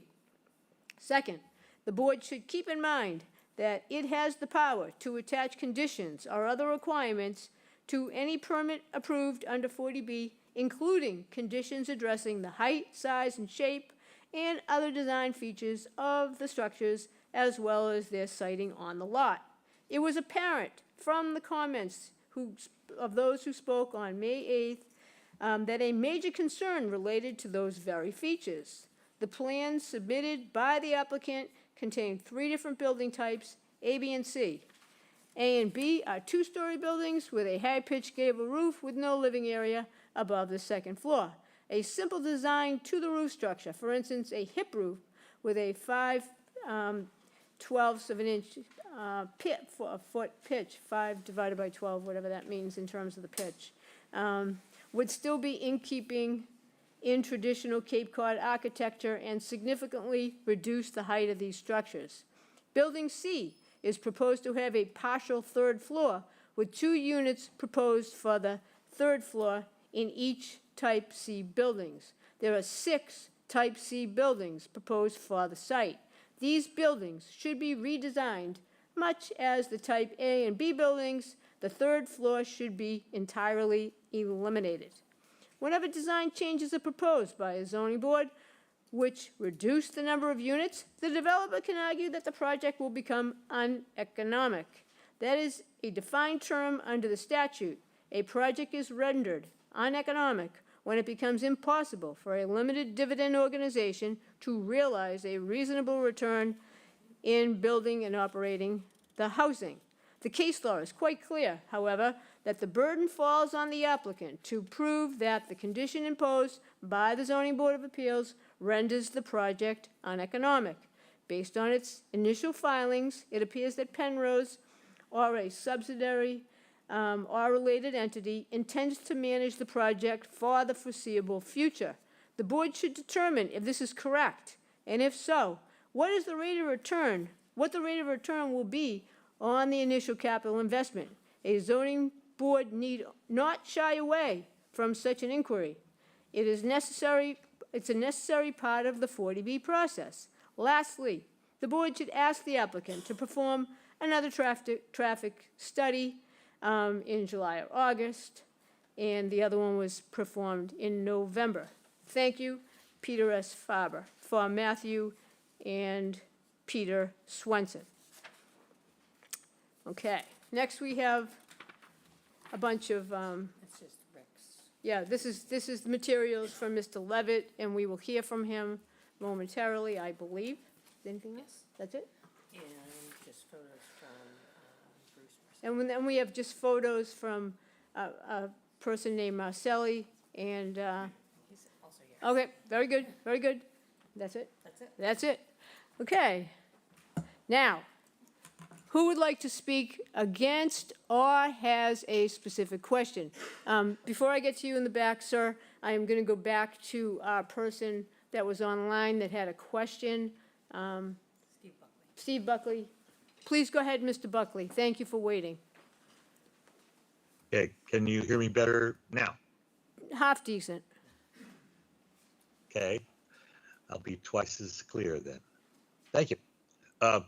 Yes, I just had a comment that yes, people who want to be involved in this process should be allowed to present their comments without being characterized as opponents or proponents, which is unnecessarily unclear. Anyway, the pictures that you were just looking at in public comments, there's some pictures which weren't shown on the screen, but they show the Penrose project in Eastham that was done. And so even though I do like the architecture of the proposed project at the former Buckley property, I would like to I'm just wondering, I have a question, because the one in Eastham doesn't look anything at all like Eastham. They're pretty ugly Are you buildings. questioning whether it's actually Eastham? Is that your question? I'm wondering, I guess I would like to ask anyone who ask the Penrose people if they think that the buildings that were built in Eastham, which have yet to be shown, but I'm sure it can be pulled up on the computer to show everybody how that squares with fitting in with what any kind of Cape Cod, not just Eastham, but any kind of, there we Here go. we go, yep. So you Yep. want to make a comment about this photo right here, or? Okay, Yeah, we were talking about pitch a little Yep. while ago, and those don't look like the pitch of buildings I see in Chatham on Cape Okay. Cod. So it's kind of like just pointing out that yeah, We- why? If it Why did that helps, happen? we have a gentleman Yeah, here go that ahead. took those photos, and he's going to speak next. Would Okay. that, is that helpful to you, sir? Yes, that would be good. If he's going to ask the same question, yes, hopefully the Penrose people can tell us why they think these fit. Because I wouldn't want to see, as the person who sold the property to the town for this, I certainly don't want to see something like that. And I guess many of my fellow townspeople would not like to see something like this there. So Okay. that's Well, I So, don't know thank what you. he's going to ask. I'm not clairvoyant, but we'll address it. Okay, should we go to him now? And if you feel strongly, we'll come back to you for your other minute that you have? Fair? Okay, we're going to go on to the next person. Sir? My name is Henry Marcelli. Thank you. I took those photos, and the reason I took those is I wanted to show what I observed and what we looked at in Eastham. That's the Eastham project. It's the Penrose project. And when we were looking earlier, they were showing us beautiful townhouses and stuff.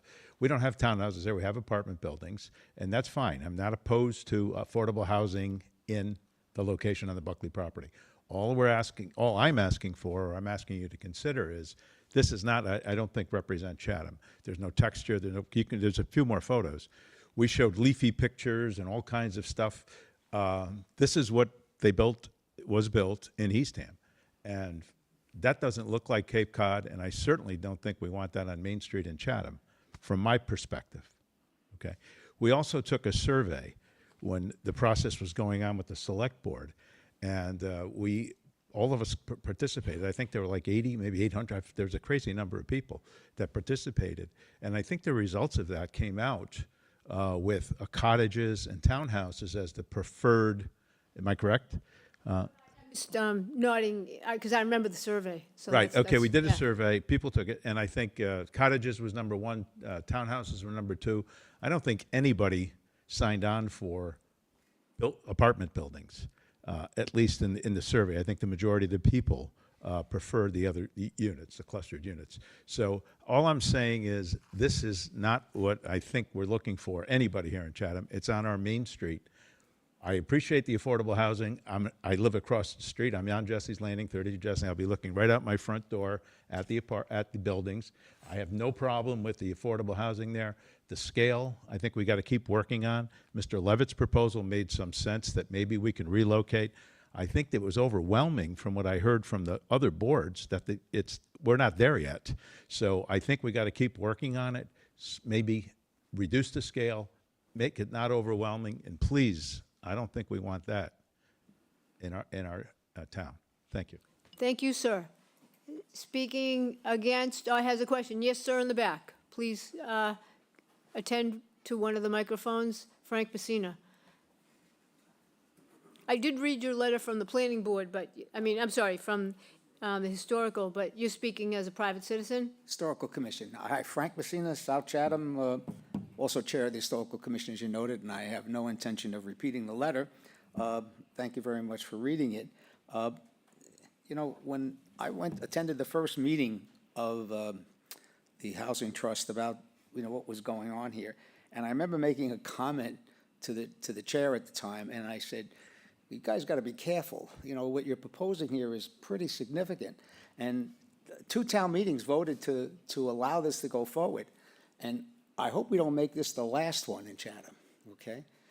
In the sense that if the town does not really accept what you're doing here, we cannot have an institutional-looking cookie-cutter building development in West Chatham. Just comment, the attorney, who I happen to know, been before me, the Historical Commission once, he made a list of all the things you're supposed to consider. He forgot to say historic. Bad, okay? That is an issue. If this was not a 40B, it would be for the HBDC. And no way would the HBDC approve what these guys are proposing, okay? I congratulate them for the work that they're doing. I also congratulate all the people who worked so hard for many, many years trying to bring affordable housing. It's a shame 20, 30 years ago we didn't do more. And we can't solve the problem just in Chatham. This is a regional problem. And guess what? There's no more land in Chatham. And we can't cookie cutter and squeeze these things in. We've got to take a better approach to how we approach the building, the design. This area is in a National Register Historic District. The West Chatham area is an historic district, the HBDC. They have an obligation. At the first meeting, I handed one of the designers one of the books the Historical Commission did many years ago, Chatham, A Sense of Place by the Sea. You know, the variety of buildings that are Chatham, if they do this correctly, it's not going to look like a big housing development with a big community building. It's just like a series of houses that were built and maybe not even all at the same time. So I just hope that they can reconsider it. I would also comment, Mr. Oppenheim commented he appreciated the fact that they showed the Wayside Inn. We're not building a hotel, you know, a 2.5-story building. They showed the Wayside Inn. They also showed a building on Shore Road to show 3 stories. You know, this is not the way to go. Big deal. They reduced the heights by squashing the building, changed the pitch from there to there. Next, we're going to have flat roofs. You know, there are things they can do, and these are very competent designers, and I hope that they would go back, you know, dust it off, start off with a new piece of paper. I know it's going to be time, I know it's going to be money, but let's get it right, or else I believe, quite honestly, this may be the last housing project at the town of Chatham town meeting we're going to support. So good luck. Thank you very much. Appreciate your hard work. And thank you for all your hard work. Anybody else want to speak again? Yes, ma'am.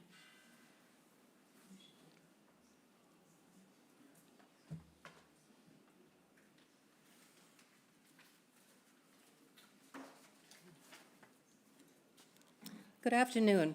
I'm Ella Levitt, a direct abutter. The developer's stated goal is to blend this large subdivision seamlessly into our neighborhood. As currently designed, however, it fails to meet half of your protective zoning bylaw evaluation criteria. Large 3-story buildings loom within feet of our homes on Barnhill Road and Jesse's Landing and are not compatible with our neighboring properties.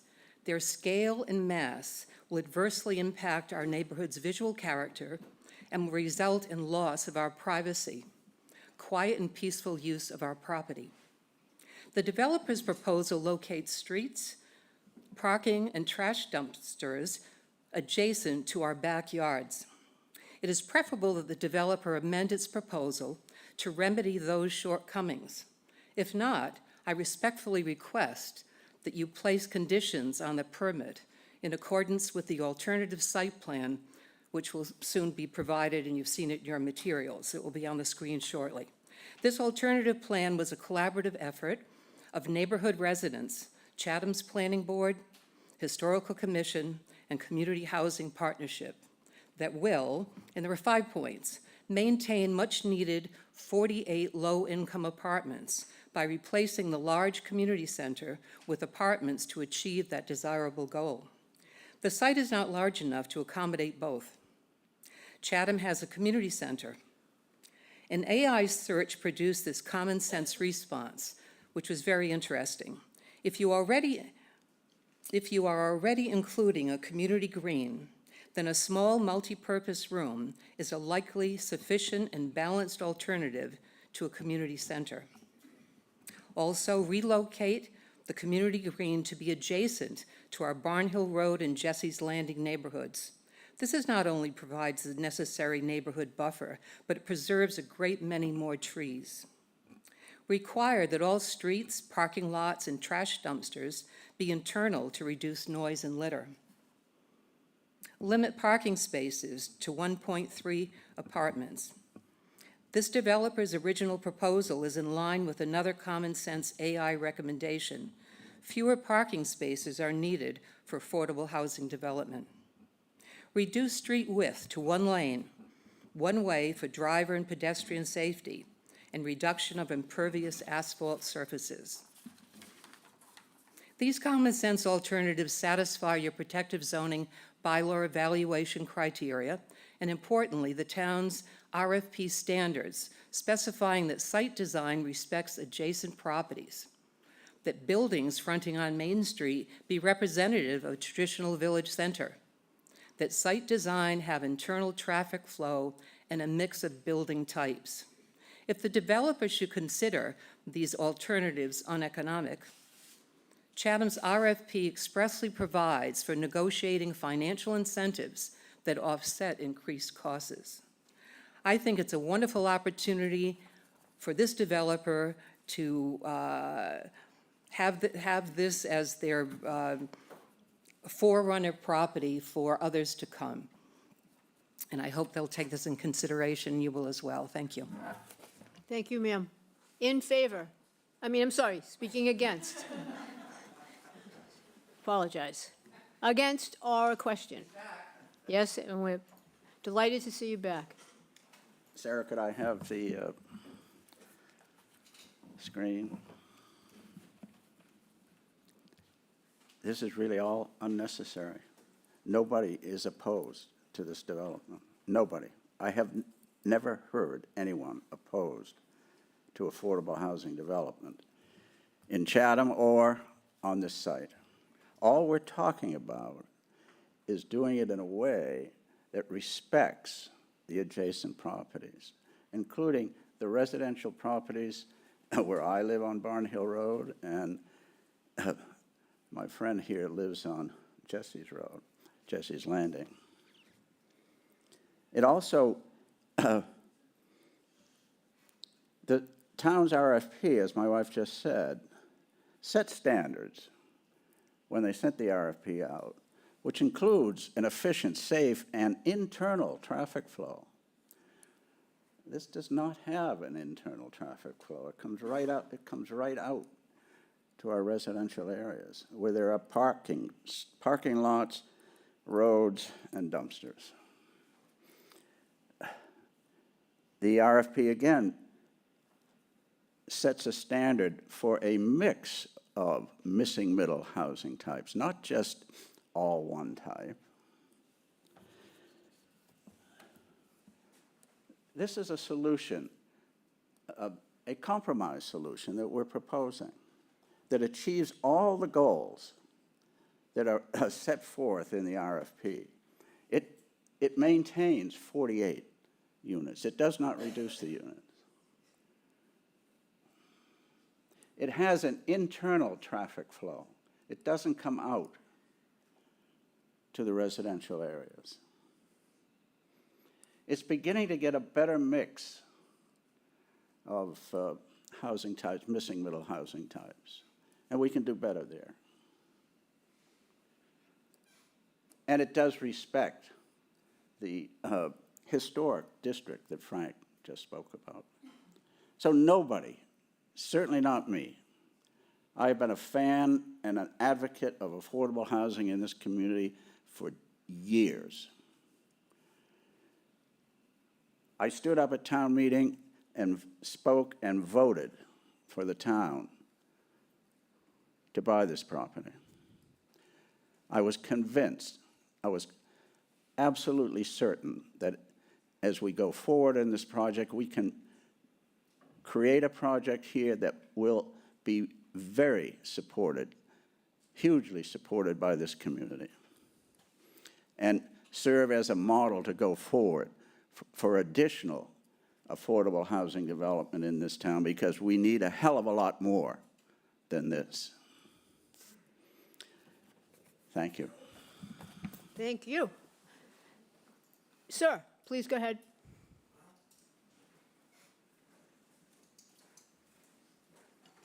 I guess I'm last and clearly the least organized. Your name?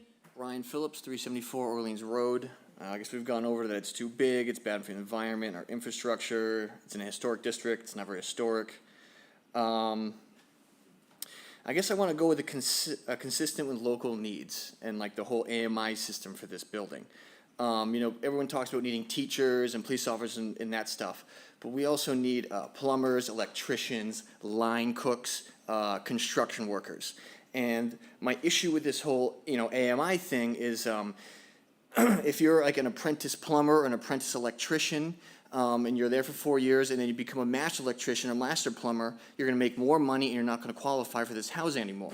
So I don't know how that is good for this community, and that is with line cooks if you become a kitchen manager. So this whole unit basically prevents social upward mobility, is my biggest problem with it. You get more bees with honey. I'm really disappointed that we went this route, in all honesty. I think having home ownership would have been the best way to restore the middle class in this community, which is important. It's the most important, because the middle class is the one that does all the jobs around here.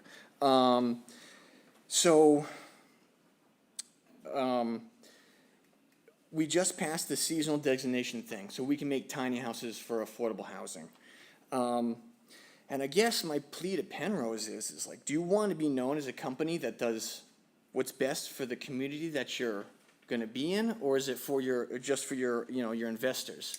And what this community really needs is, I guess, not just all home ownership, maybe some sort of hybrid with home ownership and rental. But I just see this project as just not right for this community at all. It's because of the rental industry is why there's not affordable houses around here for people to live in.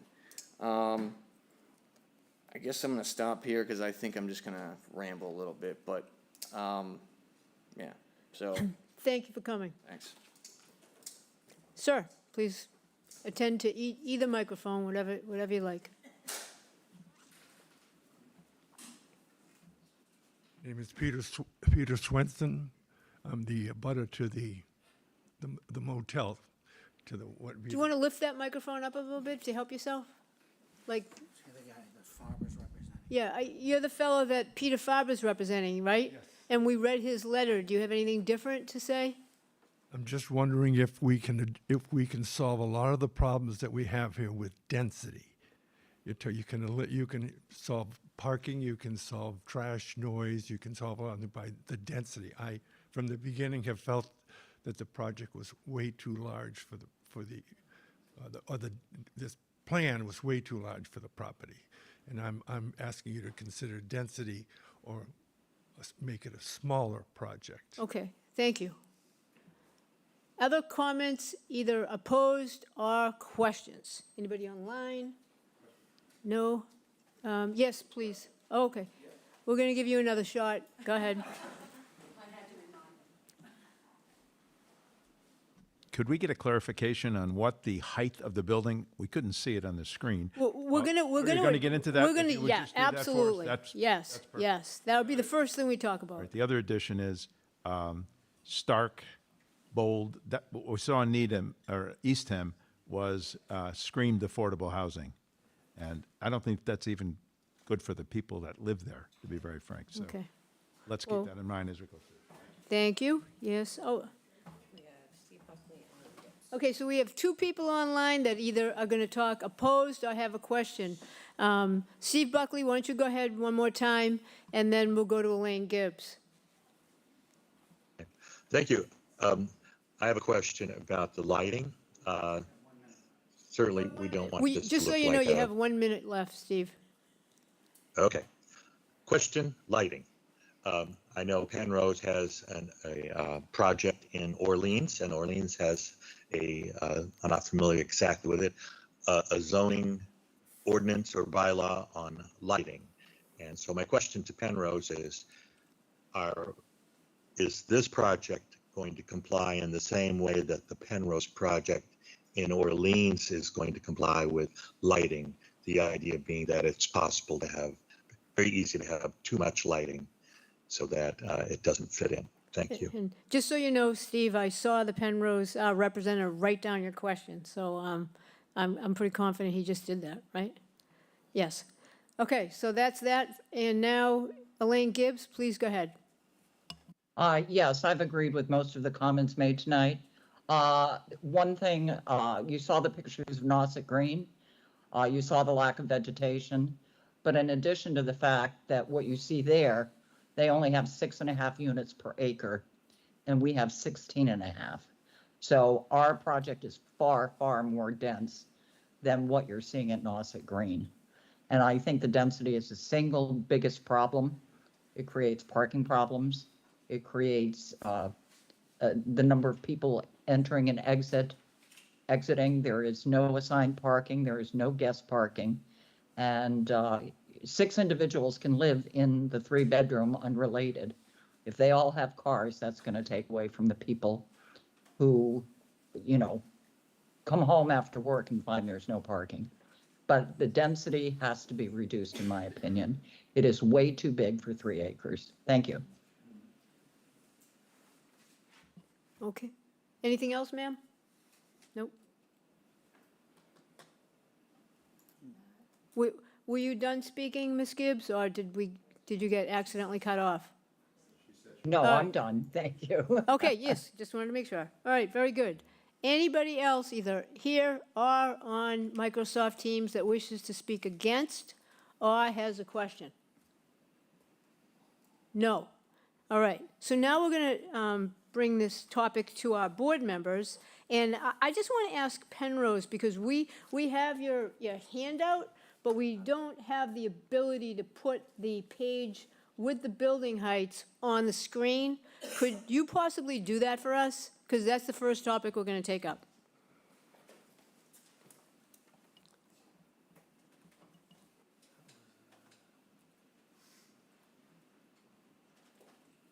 I'm gonna have to scroll through it, but I'll get there. It's way towards the end.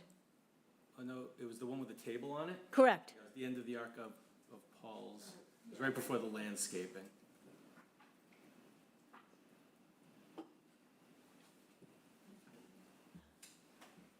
This is showing the lighting's complying. There we go. Is that the one? Oh, wait, yes. The table's on. Is there any way of making that larger? No.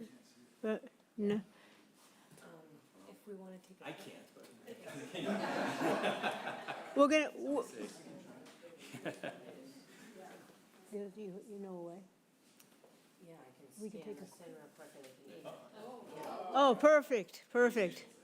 Yeah, my contacts only get me so far, so, all right, very good, very good. So unless our board wants to take a 5-minute break, you want to take a? All right, well, let's talk about building height. Virginia Fenwick, what do you think of the building height changes compared to what had been presented, and is this enough for your liking?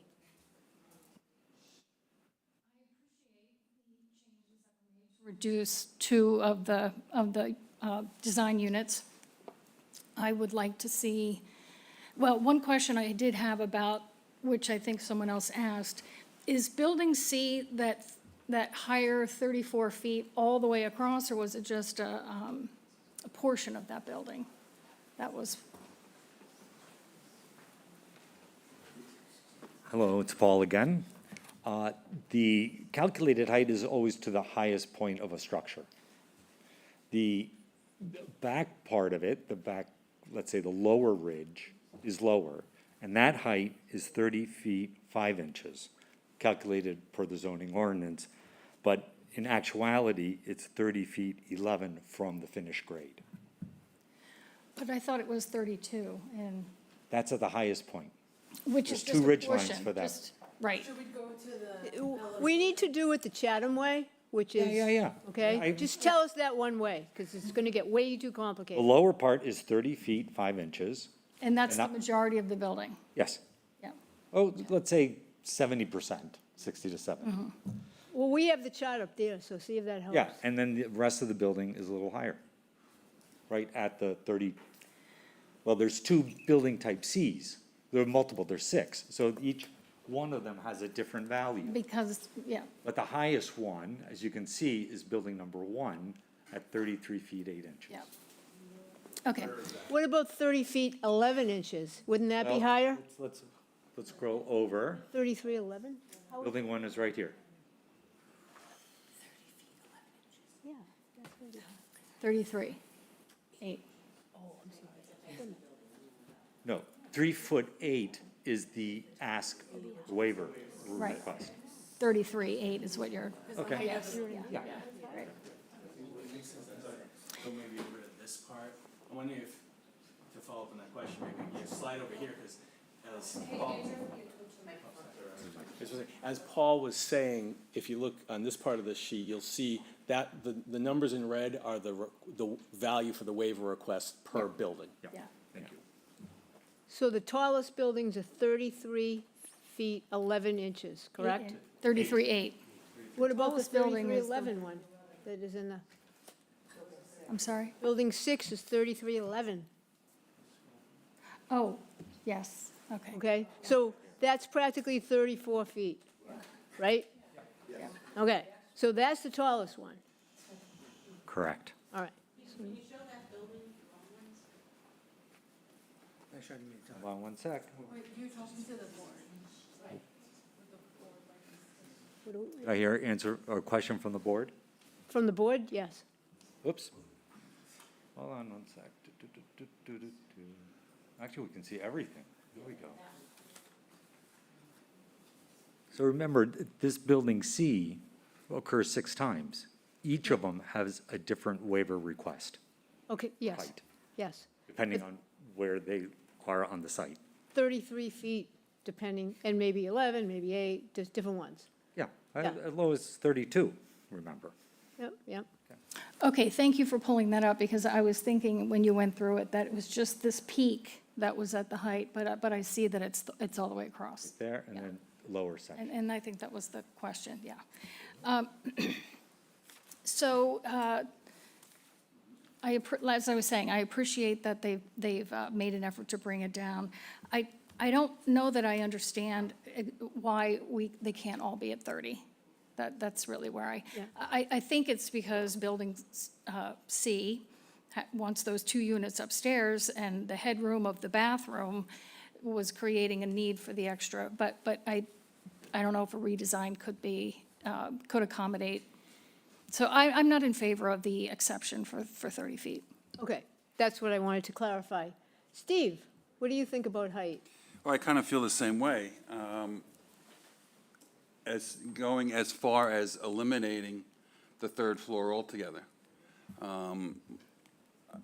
You know, it's, like you said, one of them is almost 4 feet over our bylaw. The rest of them are at least 3 feet over. So I think going as far as eliminating the 3rd floor altogether would save a lot of problems. But in aggregate, you'd like to see all the buildings 30 feet or less? Yes. Okay. Lee? Question, the reason it's so high is because it is the unit at that end that has the 3 bedrooms, correct? Because it's the 2 bedrooms upstairs Well, and the yeah, the bath. gentleman's going to come up to the mic, or he's going to get knocked at.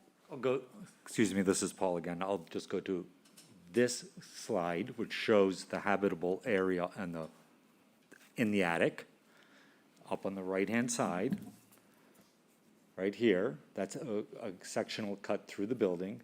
And in plan, this is the attic plan. Only this part, which is less than half of that level, is occupied.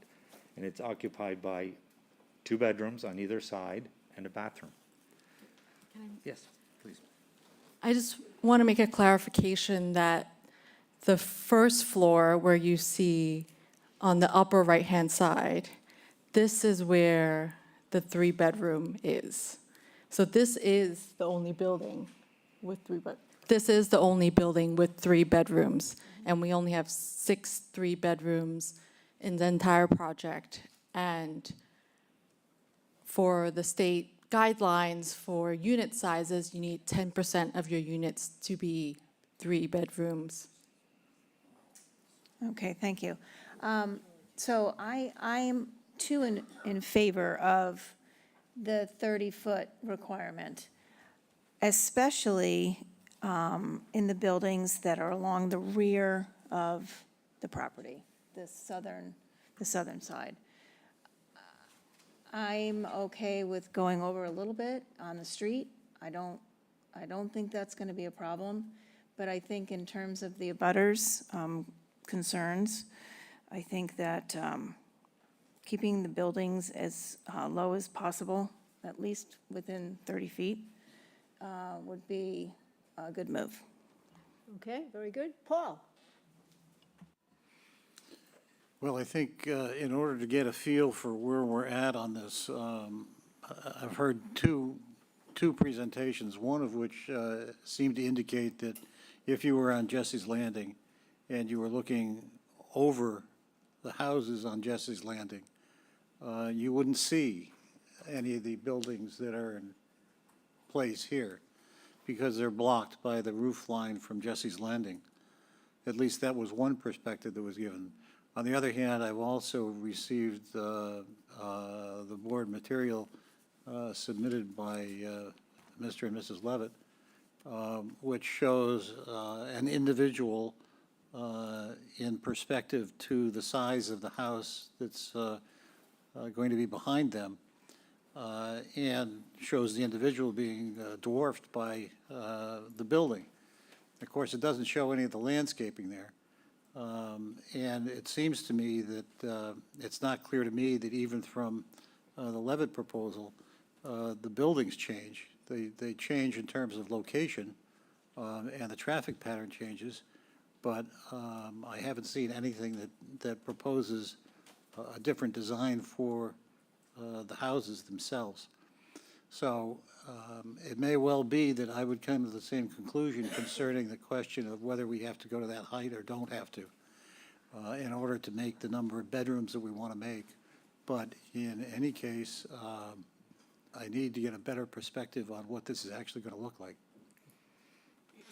Please, go ahead. Madam Chair, if I might just, please note that the sketch you just had, the sketches that Mr. Levitt submitted, as was noted by the planning board letter, aren't done to scale. They weren't done by an architect. They were just maybe photoshopped. You have plans. Those site views that we gave you were done by registered architects, and those are accurate to scale and do represent reality. I understand that. I guess I'm giving Mr. Levitt the opportunity to provide that information if he has it. Yep, okay. So right now, you're not sure if you're willing to go over 30 feet in your opinion? That's correct. Right. Okay, Mr. Nixon? Thank you, Madam Chair. As far as my perspective, number one, I would say to Penrose, I wish you'd put, all the shots you have of the plot and the trees and the buildings, and I wish you'd put the cars in there, because it's cars and trucks to fill it in, because it's a false impression that we get as far as the space and all that. So just going forward, if you can do that, if you don't want to do it, then don't do it. Anyway, I had, as a list of something that I wanted to see you folks do, is I wanted to have you show us a plan where everything was 30 feet or below. And it might not, I don't mean that to be a final plan. It just is showing us what's in the back of your mind. If you had to do that, what would it look like? What would it look like? I would really like to see that. Okay, and David Beach? Well, my head is spinning, honestly. I'm not sure which hat I'm wearing, even though I'm not wearing a hat. So first I'll speak about the height. And I don't have a problem with this. I mean, they're seeking a waiver now. They've done, first of all, and I, at my suggestion, they did take a look at the roof pitches on the two other styles of buildings and managed to get to below the 30 feet by changing the roof pitch there and still keeping it a traditional form that fits in Chatham. Made a very good job of that. And I also had looked at building C and could see that there were more challenges in trying to accomplish that in that building. They did take out, they had a 9-foot ceiling in the original plans on the second floor. They took that foot out, which has gotten them to where they are today. I don't think, I really don't think, I mean, I'm trying to wear my 40B hat here, which is, I think this is what we need to be doing. And my 40B hat, Jake Telemann can correct me if I'm wrong, but when we're asked for waivers, and we consider those waivers, we need to consider that in, as Attorney Singer pointed out to us early, in balancing the needs, the housing needs that everyone agrees we need. And when we start asking them to change those waivers or perhaps see if they can meet the 30-foot guideline, I don't know that we have some latitude at certain points, but I think that we have a different standard than the way we normally review things. And then the other thing that I would like to point out is, which I had asked, and Mr. Oppenheim pointed out to us, because I had asked Sarah, I looked at the fishing partnership building, and that building is at 35.1, I believe, 35.1. So that's higher than any of these buildings they've now proposed to do. So as a person who has been on, the HBDC and been on this board for any number of years and has had layman's experience in going around and trying to visualize and see, what we think something's gonna look like. I'm actually somewhat surprised at the almost unanimity of comments about the 30-foot height that we're getting from all of these different sources. And I'm surprised at that, because even if, and maybe Dave's exercise of suggestion is a good one, maybe they could come in with something that shows, although I am cognizant from some of my reading that they do have to have a certain number of 3 bedrooms as part of the project, as was pointed out to us. So there may be a very good reason they can't be eliminating that half story or whatever. But I don't think, I think that this is it is an apartment complex. And we don't have apartment complexes in Chatham because we haven't been able to, for the longest time, the only way we've been able to create apartments is incidental to commercial use, basically.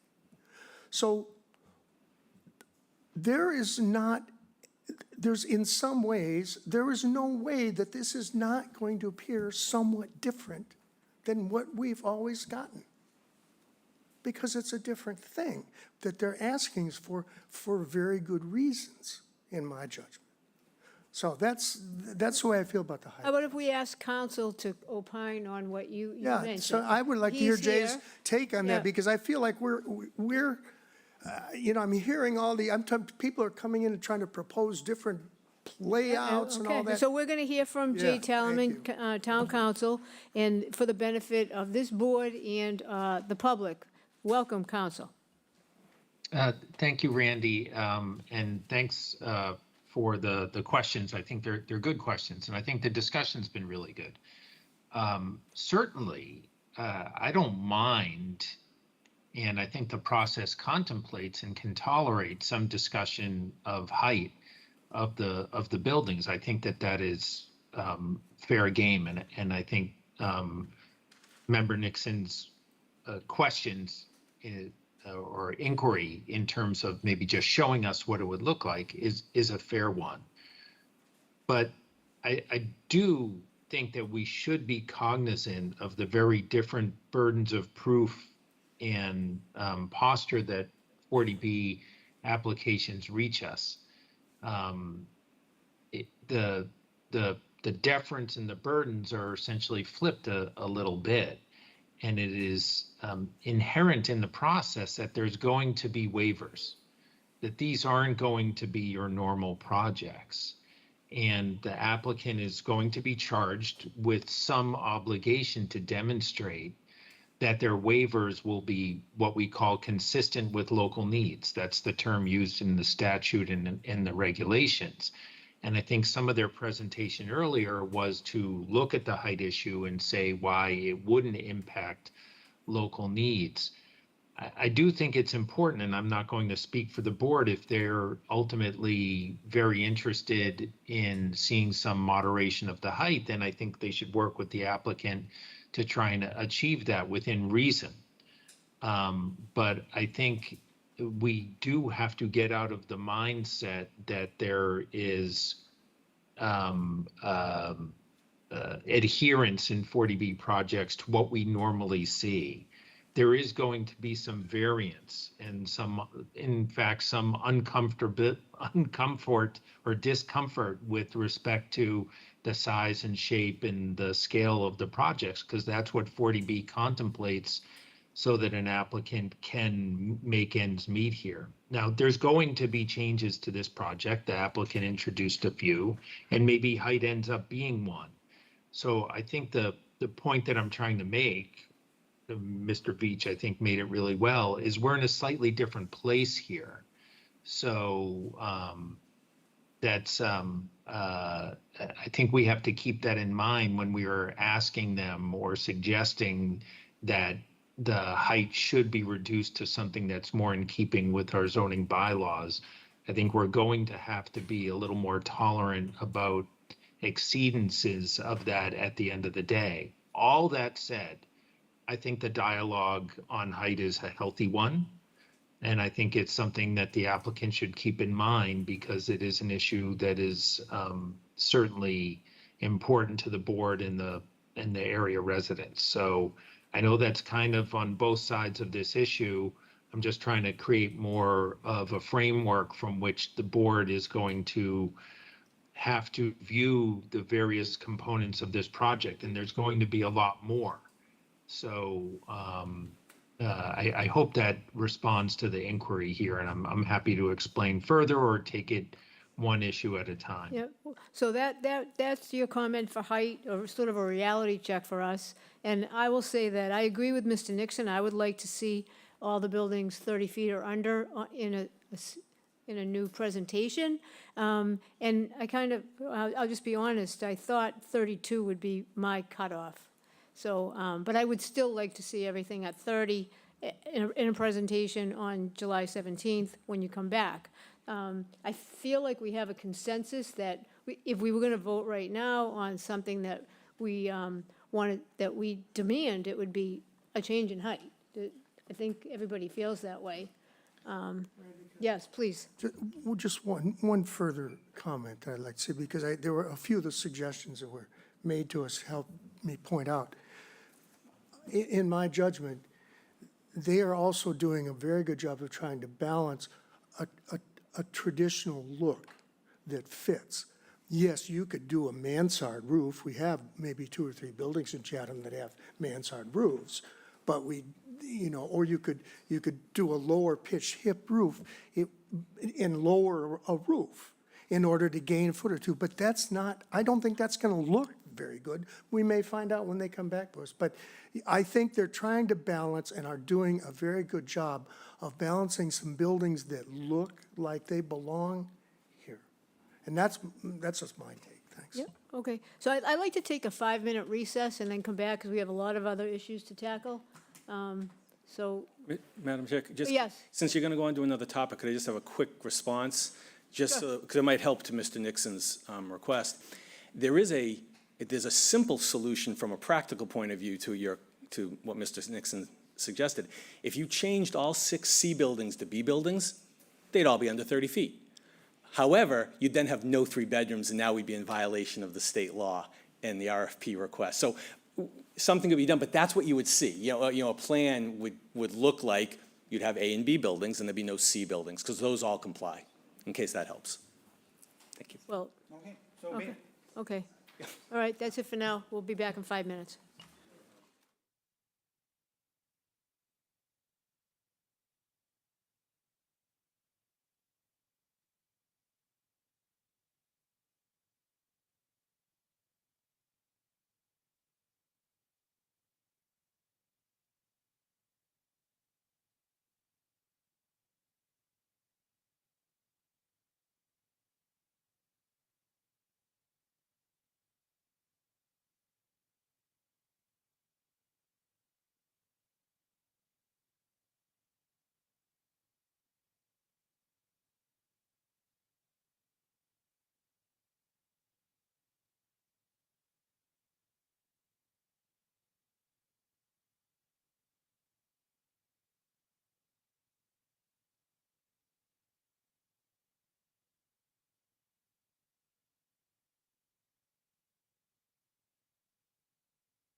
Okay, we are back. And the first, okay, I understand that there's, oh, I don't have a gavel. I have one at my other gig. Anyway, don't have it here, but I will say that my understanding is that there's too much chatting and people can't hear, and the people that are taking the minutes are distracted. So I'd ask you to take your conversations in the hall if you would. We're going to go back to our attorney, Jay Talaman, to correct something that was said or to clarify. Counsel, please go ahead. Yeah, and I don't want to, no one wants to hear two attorneys talk about legal standards when you're all just trying to work on a housing project. But I'm not exactly sure that I would characterize the situation as Mr. Singer did. This is a really iterative and lengthy process whereby changes to buildings are discussed, and it's not so black and white as he suggested. If the board ultimately decides that it wants to have the building heights all reduced to 30 feet, and there's a process whereby we would do that, that doesn't mean that they lose the 3-bedroom units. In fact, they're required to do the 3-bedroom units. It means that they would have to make other adjustments or appeal, and there's a process for that. But it's not so black and white that you reduce the height and then the project automatically can't be constructed in the same configure, with the same unit count or otherwise. Maybe the unit count would have to go down, but that isn't the end of the inquiry. So it's a lot more complicated than that. So I don't think it's particularly productive to state things like that. We're all just trying to have a discussion about what's good for this particular site and for this particular project. And ultimately, we all hope that we end up in a good place with a good decision. Sometimes that doesn't happen and people have to make decisions, but it's way too early to suggest that if we do something like require all the buildings to be only 30 feet, that means that they can't do the project with the unit counts that they have. We're just not at that point yet. And again, I'm not trying to debate Attorney Singer here. He's a good attorney. He's representing his client ably. I just want the board to be clear that there's more variables than was suggested. Yeah, and we appreciate that. And Attorney Singer, would you like a rebuttal on that? Or? No rebuttal, I'm just going to say I agree with what Jay said. Oh. I don't disagree with what he just said. Oh, so do you retract what you had said before? No, no, because I think what I said before was an accurate statement. There are other alternatives, as Jay said, and we can always keep and we're going to have a discussion. I don't disagree with what he said, but I also don't think what I said was wrong necessarily. It's just a step. Okay. Thanks. Okay, so at this point, we're going to go through our most important concerns, and we're going to go one at a time. We're not just going to limit it to one topic like we just did with height. And so, Mr. Nixon, why don't you go first and tell us what's most important to you? Well, thank you very much, Madam Chair. I wrote down a couple of things, and I'm addressing Penrose.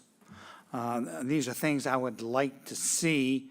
It'd be wonderful if it happened before July 17th, but I realize a lot of things have to happen, and that's only 6 weeks away. I jotted down that I would like to see a written analysis done with the Chatham Fire Department's input discussing the ability of Chatham's fire trucks to navigate the project's parking lot and its effect on Chatham's ability to fight a working fire. That would be the key role. And so what I'm talking about here is fire trucks don't like to take 90-degree turns. They really don't. And we have a beautiful ladder truck, and you might say, well, what's that got to do with your project? Because there's nothing that's 60 feet or 70 feet. Well, in towns like ours, and perhaps you know, you buy ladder trucks for distance to get yourself over something into the working fire, which could be 70 feet away. It's not up, it's out. So I'm really concerned about you folks having a discussion with our fire department so they understand how wide they're going to have to work, when it's 1 o'clock in the morning and all the parking lots, everything's full. So that's number one. Number two, and I might be pushing the egg just a little bit early, but I just thought I'd mention this so that you can get going on it. I'd like to hear about Penrose's discussing the installation of stoplight in front of the project, controlling traffic in and out of the project. And the big thing about that, this would include a pedestrian crossing and the signals for such a thing. Because with all the kind of folks that we were going to have in there, I don't want some kid trying to cross 28 at any time of the day. And that's what would happen. But if we had a pedestrian, we hit the button. And so I don't know if you've started that conversation. It has to be between you and the Commonwealth of Massachusetts, since Chatham's out of it, on 28. I would really like to hear what you have discovered and what your discussion, how far it's gone. And finally, and this speaks to the neighbors, I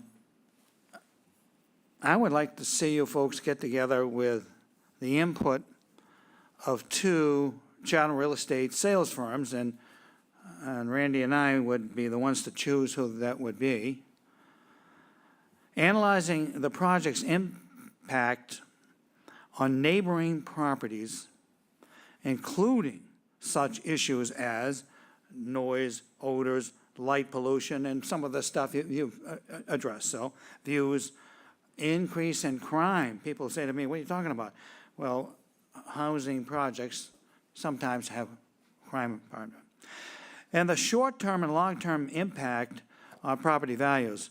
I think that we as a board, because we deal with neighborhoods on almost everything we do, it's the impact, is it substantially more detrimental than that, not? And I understand in this case it's different, but I always have in the back of my mind, whatever we do, whatever we decide, is going to affect the neighborhoods. And what's a neighborhood? There's no definition. In this town, a couple hundred feet here or a couple hundred, whatever it might be. You know what the neighborhood is over there, and they certainly know it. So I would love to see you do that, working with two of our real estate firms, just to give us an idea of what the long-term impact would be on the neighborhoods from those perspectives. Thank you very much. Thank you. Mr. Veach. Well, the other thing that I wanted to say is, because in some of the reports and things from the town and others, I feel like I've seen another sort of pattern, and that is in sort of, I would say, a lot of negative comments about the community space in or the community building, or that portion of the project. And I'd just like to weigh in on the other side of that. I think that, in looking at the design and what I would assume be the intent of that building and what it does, and also that what this housing is proposed to do and for the town and all, I think that I would really not like to end up whereby we have all this housing, but then there's no community space, or there's just enough space for Penrose to do their management, and we don't provide any amenities other than the outdoor amenities, which are nice and proposed. But I wouldn't feel too good about that. So I think your phone might be, somebody's phone was going off. I don't know. So speaking from my part of the community anyway, I applaud that these efforts that they've got those things in there.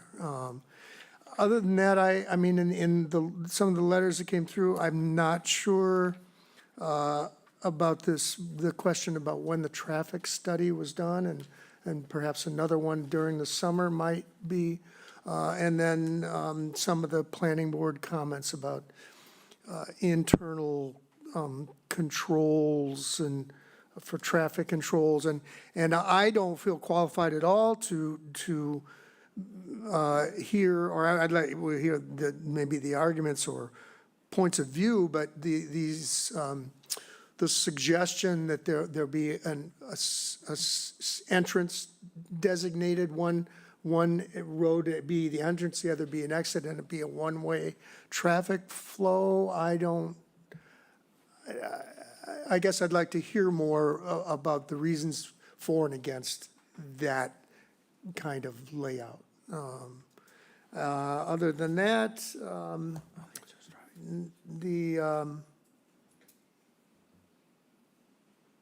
no, I wouldn't say.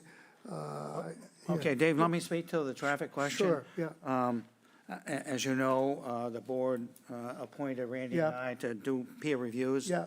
And we're going to have everybody hopefully agree that we're going to start with, and this will be a vote today, we're going to start with traffic and civil engineering. Okay, yeah. And assuming that everybody would agree to that, we're meeting tomorrow with Sarah and Katie and Jay, hopefully, to choose and get the ball rolling and get that going right now. Good. Not tomorrow, but right Good, now. yeah. Just so you know. Yeah, great. Okay. Paul, what is your pecking list on things you're most concerned about? Well, I think we've covered a couple of them. One of them is I would like to get a reaction to the suggested change in the site plan that was proposed by the Levitts and by the planning people. The question of whether we have one-way traffic, the question of whether we move some buildings such that we're not piling them all up at the back, and we have more green space there, are potentially attractive alternatives. I'd like to get, we can probably get a quick opinion from Jay Tellerman in answer to Peter Farber's question of whether Penrose constitutes a limited dividend organization, which we can just eliminate that issue if that's an issue. Maybe we can ask him that right now. No, I was going to say. Yeah. Yeah, it's not an issue. So it's actually, it's a good question, and it comes up, and it's not intuitive. And there was, back in the aughts, I guess, in that 2002 to 2008 era when there was a lot of 40B stuff going on, this issue became the subject of various pieces of litigation. Ultimately, the limited dividend organization, all they have to do is form a corporation that says they're going to limit their profits, and it should be in their corporate documents, and then pledge to execute a regulatory agreement that will in fact govern these types of issues. So it's a pretty low bar. Those are issues also that are reviewed at the project eligibility stage as well. So we take those things more or less as set once that comes through at the project eligibility stage. We certainly review things like the regulatory agreement, and ultimately they have to get all that stuff vetted, but it's not really much of a concern at this stage.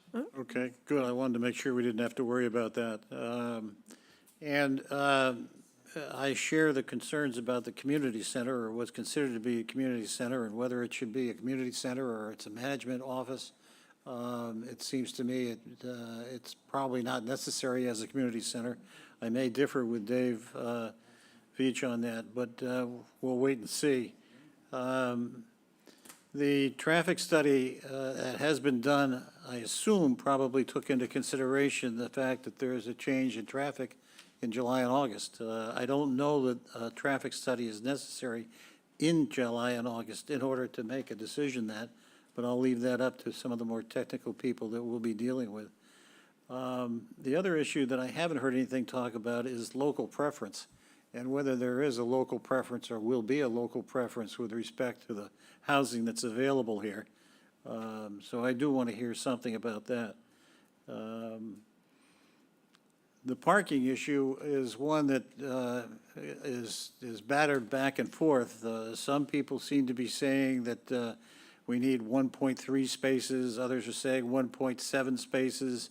It seems to me that there should be a basis on which we could look perhaps to Penrose to say, well, look, how is the parking working in the existing places that you have? And what are you finding is actually necessary given the mix of housing that's there? We could perhaps look to Lake Street and how the parking has worked there and how many parking spaces are available there. So those are some of the things that I think we need some answers to as soon as we can get them. All right, very good. And Lee? So my concerns are similar, very closely tied to everyone else's. The need for the community building, maybe decrease its size, maybe relocate it, but that needs to be discussed, I think. And I'm also, I know it's kind of a simple thing, but it's kind of a big deal, is the location of the dumpsters and how many dumpsters there are going to be. The potential for a fence along the southern border that would add even more privacy, kind of a, I don't know, not barrier, but, delineation of what's, the different lots. I'm definitely in favor of discussing the whole traffic, not on 28, but within the development, the potential of having a one-way roadway, which would decrease the pavement, maybe improve some parking. So those are the things that, and then also the local preference. I know it was discussed, but I'd like to learn a little bit more about that. So those are my concerns that I would like to see discussed further. And Steve? Well, there's a couple of points that I would like to just either have clarified or be addressed maybe at the next meeting. We saw that very short video in the very beginning, I think, of the Wareham project. And although it was a very short video, all the buildings were blue. And it seemed like there was a complete lack of any sort of uniqueness. And even in the pictures that we were given of, I guess it's the project in Eastham, they're all monotone buildings there's no life to any of these buildings. They're all the same color, they're all the same style. If we could have, we've asked for 3D drawings in the past, something that you could show us of how these buildings are going to be unique and that they're not all going to be the same color. I have a couple of questions about the community building. If it's there, who's going to be able to use it? Is it a true community building, or is it a building only for the people that live on this site? That would be interesting, because we already have a community building in town that everybody can use. So there's no reason why these folks can't use it as well. There was a comment made early on about adaptive reuse of historic buildings. I'd like to know if you would consider using the Buckley House and maybe moving it and repurposing it as your office space. If you eliminated the community center, you might be able to do something like that. The one-way internal road, I like the presentation that Mr. Levitt made. By doing that, I think you eliminate the possibility, if in your plan, the common area is inside two-lane roads. And I could see little kids running from that park or playground and trying to run across 2 lanes of traffic and parking spots to try to get to their apartment. So if you could eliminate that 2-lane road all the way around and maybe make it a 1-lane, one-way road, that might eliminate some problems. And, what Mr. Levitt proposed seems like a very good idea. Also, I'd like to see maybe if there's some sort of topography map where I think the property slopes off from 28 towards the back of the property, where if there were taller buildings in the back and the common area was in the rear of the property instead of in the center of the property, perhaps we could have taller buildings in the back that if the ground does slope off, they would be at almost the same height as the buildings that are on 28. They would be almost equal height, or they would have the appearance of having an equal height because of the topography of the land sloping down in the back. And there was a slide or two about people standing in the driveway on Jesse's Lane. I wonder if we could have the same perspective as if they were standing in their backyards instead of standing in their driveway. Because I think it would be a whole lot different view. Okay. That's it. Oh, no, thank you. And I know I can answer, because I remember that the community building, so to speak, the room for parties or whatnot, that would be limited to the people that live there. I don't remember hearing anything but that, right? That's who would use that building, correct? You can just, a yes or no answer would be good with that one? You're not gonna let people off the street come use your community building, right? No, but like at other places, like the Girl Scouts use All right, you have to go up there.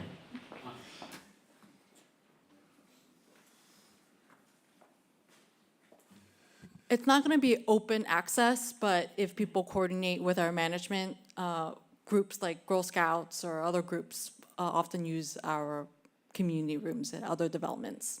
For a fee? No. No? All right, interesting. All right, Ginny. So I wanted to start off with, just want to circle back to height for a second. I know, Madam Chair, you started with our full consensus on that because, as a way to try to organize our comments. But height is clearly not the only thing. I mean, we have feedback from 6 boards, which, by the way, I want to take the opportunity to thank everyone for the very thoughtful comments that they provided. So 6 boards, many abutters have weighed in on a variety of things. I want to go to a quote that Mr. Shell said at the beginning here, because height is not the only thing. Maybe it's something that can be, negotiated or leveraged in lieu of some other things. Because Mr. Shell said, perfect is the enemy of the good. So we're not going to get perfect. Not everyone is going to be happy, but if we can discuss and collaborate. So another comment that I thought was, 2 comments that I thought were I wanted to repeat, was one from Mr. Messina, where I thought it was very poignant. We don't want this project to be the last. So it is in everyone's best interest to make this right. And this process is challenging, and we appreciate your patience and all of the feedback and all the engagement by the community members. But that is, it is important that we do listen and respond and try to come up with collectively something that is right. And then another comment that was made by Mrs. McLennan that I thought was very poignant, making sure the final product is supported by the majority of Chatham residents. That's why listening to the abutters and all the feedback is so important. So I wanted to start off with those comments and put them in the context of, it isn't just height, it isn't just a few things, it's a variety of things. Maybe the height can be compromised, as maybe Steve was alluding to. We move some things around, and then we don't have to redesign, building C perhaps, because a few other things that are on my list are the historic elements. Steve mentioned maybe we repurpose the historic home for the office space. Landscape is another thing that's very important to me. I went back out to the site. I recall there were, I think it was 8 trees that were flagged with orange tape last time. I went back out yesterday. There are 13 trees tagged, but there could be more. There could be there, and I know it's challenging, and I know that Mark is very skilled in his team. A tree might look really like, oh, this is a really large tree, we should save that. But if it's been in the woods and it's been shaded on the backside by all this other vegetation, then when they're gone, that tree may not look as good as it looks from. So the landscaping is challenging, but one of the things that I noted at the very beginning of the presentation, which has been commented on, which is the starkness of the property that was, the Eastham property. And here we have, you know, almost fully vegetated property with some very significant growth trees. Not to say they can all be saved, but I wish we could save more than 8 or even 13. I took pictures and counted upwards of like 20 trees that potentially had possibilities as far as just size. Now, I understand too, they need to be fitting within a site plan layout and those kinds of things. But one of my requests would be to have a more detailed landscape plan. And I know we saw that at the beginning of the hearing, but I'd like to have more time to absorb that. Other things on the list are density. We talked a little bit about that. And related to density is traffic. I agree with Mr. Veach that we should have a study of traffic flow in the summer and not November. So that would be an ask. And then I like the idea of the one-way. I think that that's a compelling comments that Mr. Levitt made and that Steve made. And then lastly, I want to comment on something Mr. Phillips said, which I personally agree with and brought up at the first hearing. I know that the answer is the ship has sailed. These are apartments, these are for rent. But if we do this well and the majority of the town is happy with it, then maybe the next project we can get to where there's affordable homes for purchase and that it isn't just strictly a rental. Okay. Attorney Talman, did you want to comment on anything? For some reason, they put you big on the screen, so we see your smiling face. Before I say Yeah, something, do you want to that comment? must be it. No, I didn't have anything. Okay, very I'm good. happy to help the board Yep, and here on out. And council has told us that no ships have actually sailed, so I was wrong when I said that. Everything is on the table, so I erred when I made that comment, so apologize for that. So what I think is most important, I really like the idea of the repurposing of that office space, and I see a lot of you from Penrose are young people, and I think that you should really hearken to that and think that, you know, your generation should always want to think about repurposing, and that would be a great thing. That would even be a headline here. If you could repurpose that one of those older buildings, that would make a lot of commissions very happy. And then, because I don't think that we need a community center for a gym. I mean, I'm an athlete, but we have gyms in Chatham. We have a less expensive gym and then kind of a fancy pants gym in North Chatham. And we also have, you know, bike trails and ways of exercising. You don't even need a gym to exercise. So I don't think we should use space for a gym. And, you know, maybe a small party room and a place for your staff. And instead of having that other large community center building, you could put more units in there and make all the buildings lower. So that's what I would like to see. And I feel very strongly about that. Also, I like the Cape Cod Commission's idea. The one change that they said I think you should really hearken to is moving those spaces back and try to decrease some of the hardscape, so to speak. I like the one-way. You need to be very careful that people don't get, hurt by cars inside the complex. Sometimes kids they don't pay any attention at all, and if traffic can be safer, that's all the better. Plus, it would also decrease some of the hardscape in there. I said from the very beginning, when you go out to 28, it should be right turn only. And I don't say that because I'm going to be one of the people that can't get out of my street, but it's true that it's very difficult to make a left turn in Chatham during the summer. It's, so it's tricky. So I like, and I also like Mr. Nixon's idea of putting a stop light, with you push a button to cross. There's nothing wrong with that idea. Let's see what else. Oh, last big thing. A lot of vegetation in the front on 28. As much trees that you could plant in the front, right along the state highway. I think it would look nice. And let's see, those are my important details. So, what should we do next, Mr. Nixon, in terms of? I think that, you know, that's enough of that discussion. If they have any questions. Do you have any questions, Penrose? And do you understand what we're looking for? And the reason why we say July 17th, we have looked at our schedule. We already have 2 meetings a month. It's very busy. We're here for 3 to 6 hours on our meetings. Not really 6 very often, but we have. And so we can't fit you in during one of our regular meetings. And July 3rd is a bad date, so it has to be July 17th. We don't have any other choice. So can you come back July 17th and make it a meaningful meeting based on what we've told you today? We heard the comments that you had. I'm absolutely sure we can. Meaningful, we may not be agreeing with everything, but we wrote down all the questions we heard from all the board members. We can attempt to respond to those that we can respond to. There's some we may not be able to, or choose not to, or can't, you know, for whatever reason. But we can definitely respond and get that to you to have a meeting, that meeting on the 17th.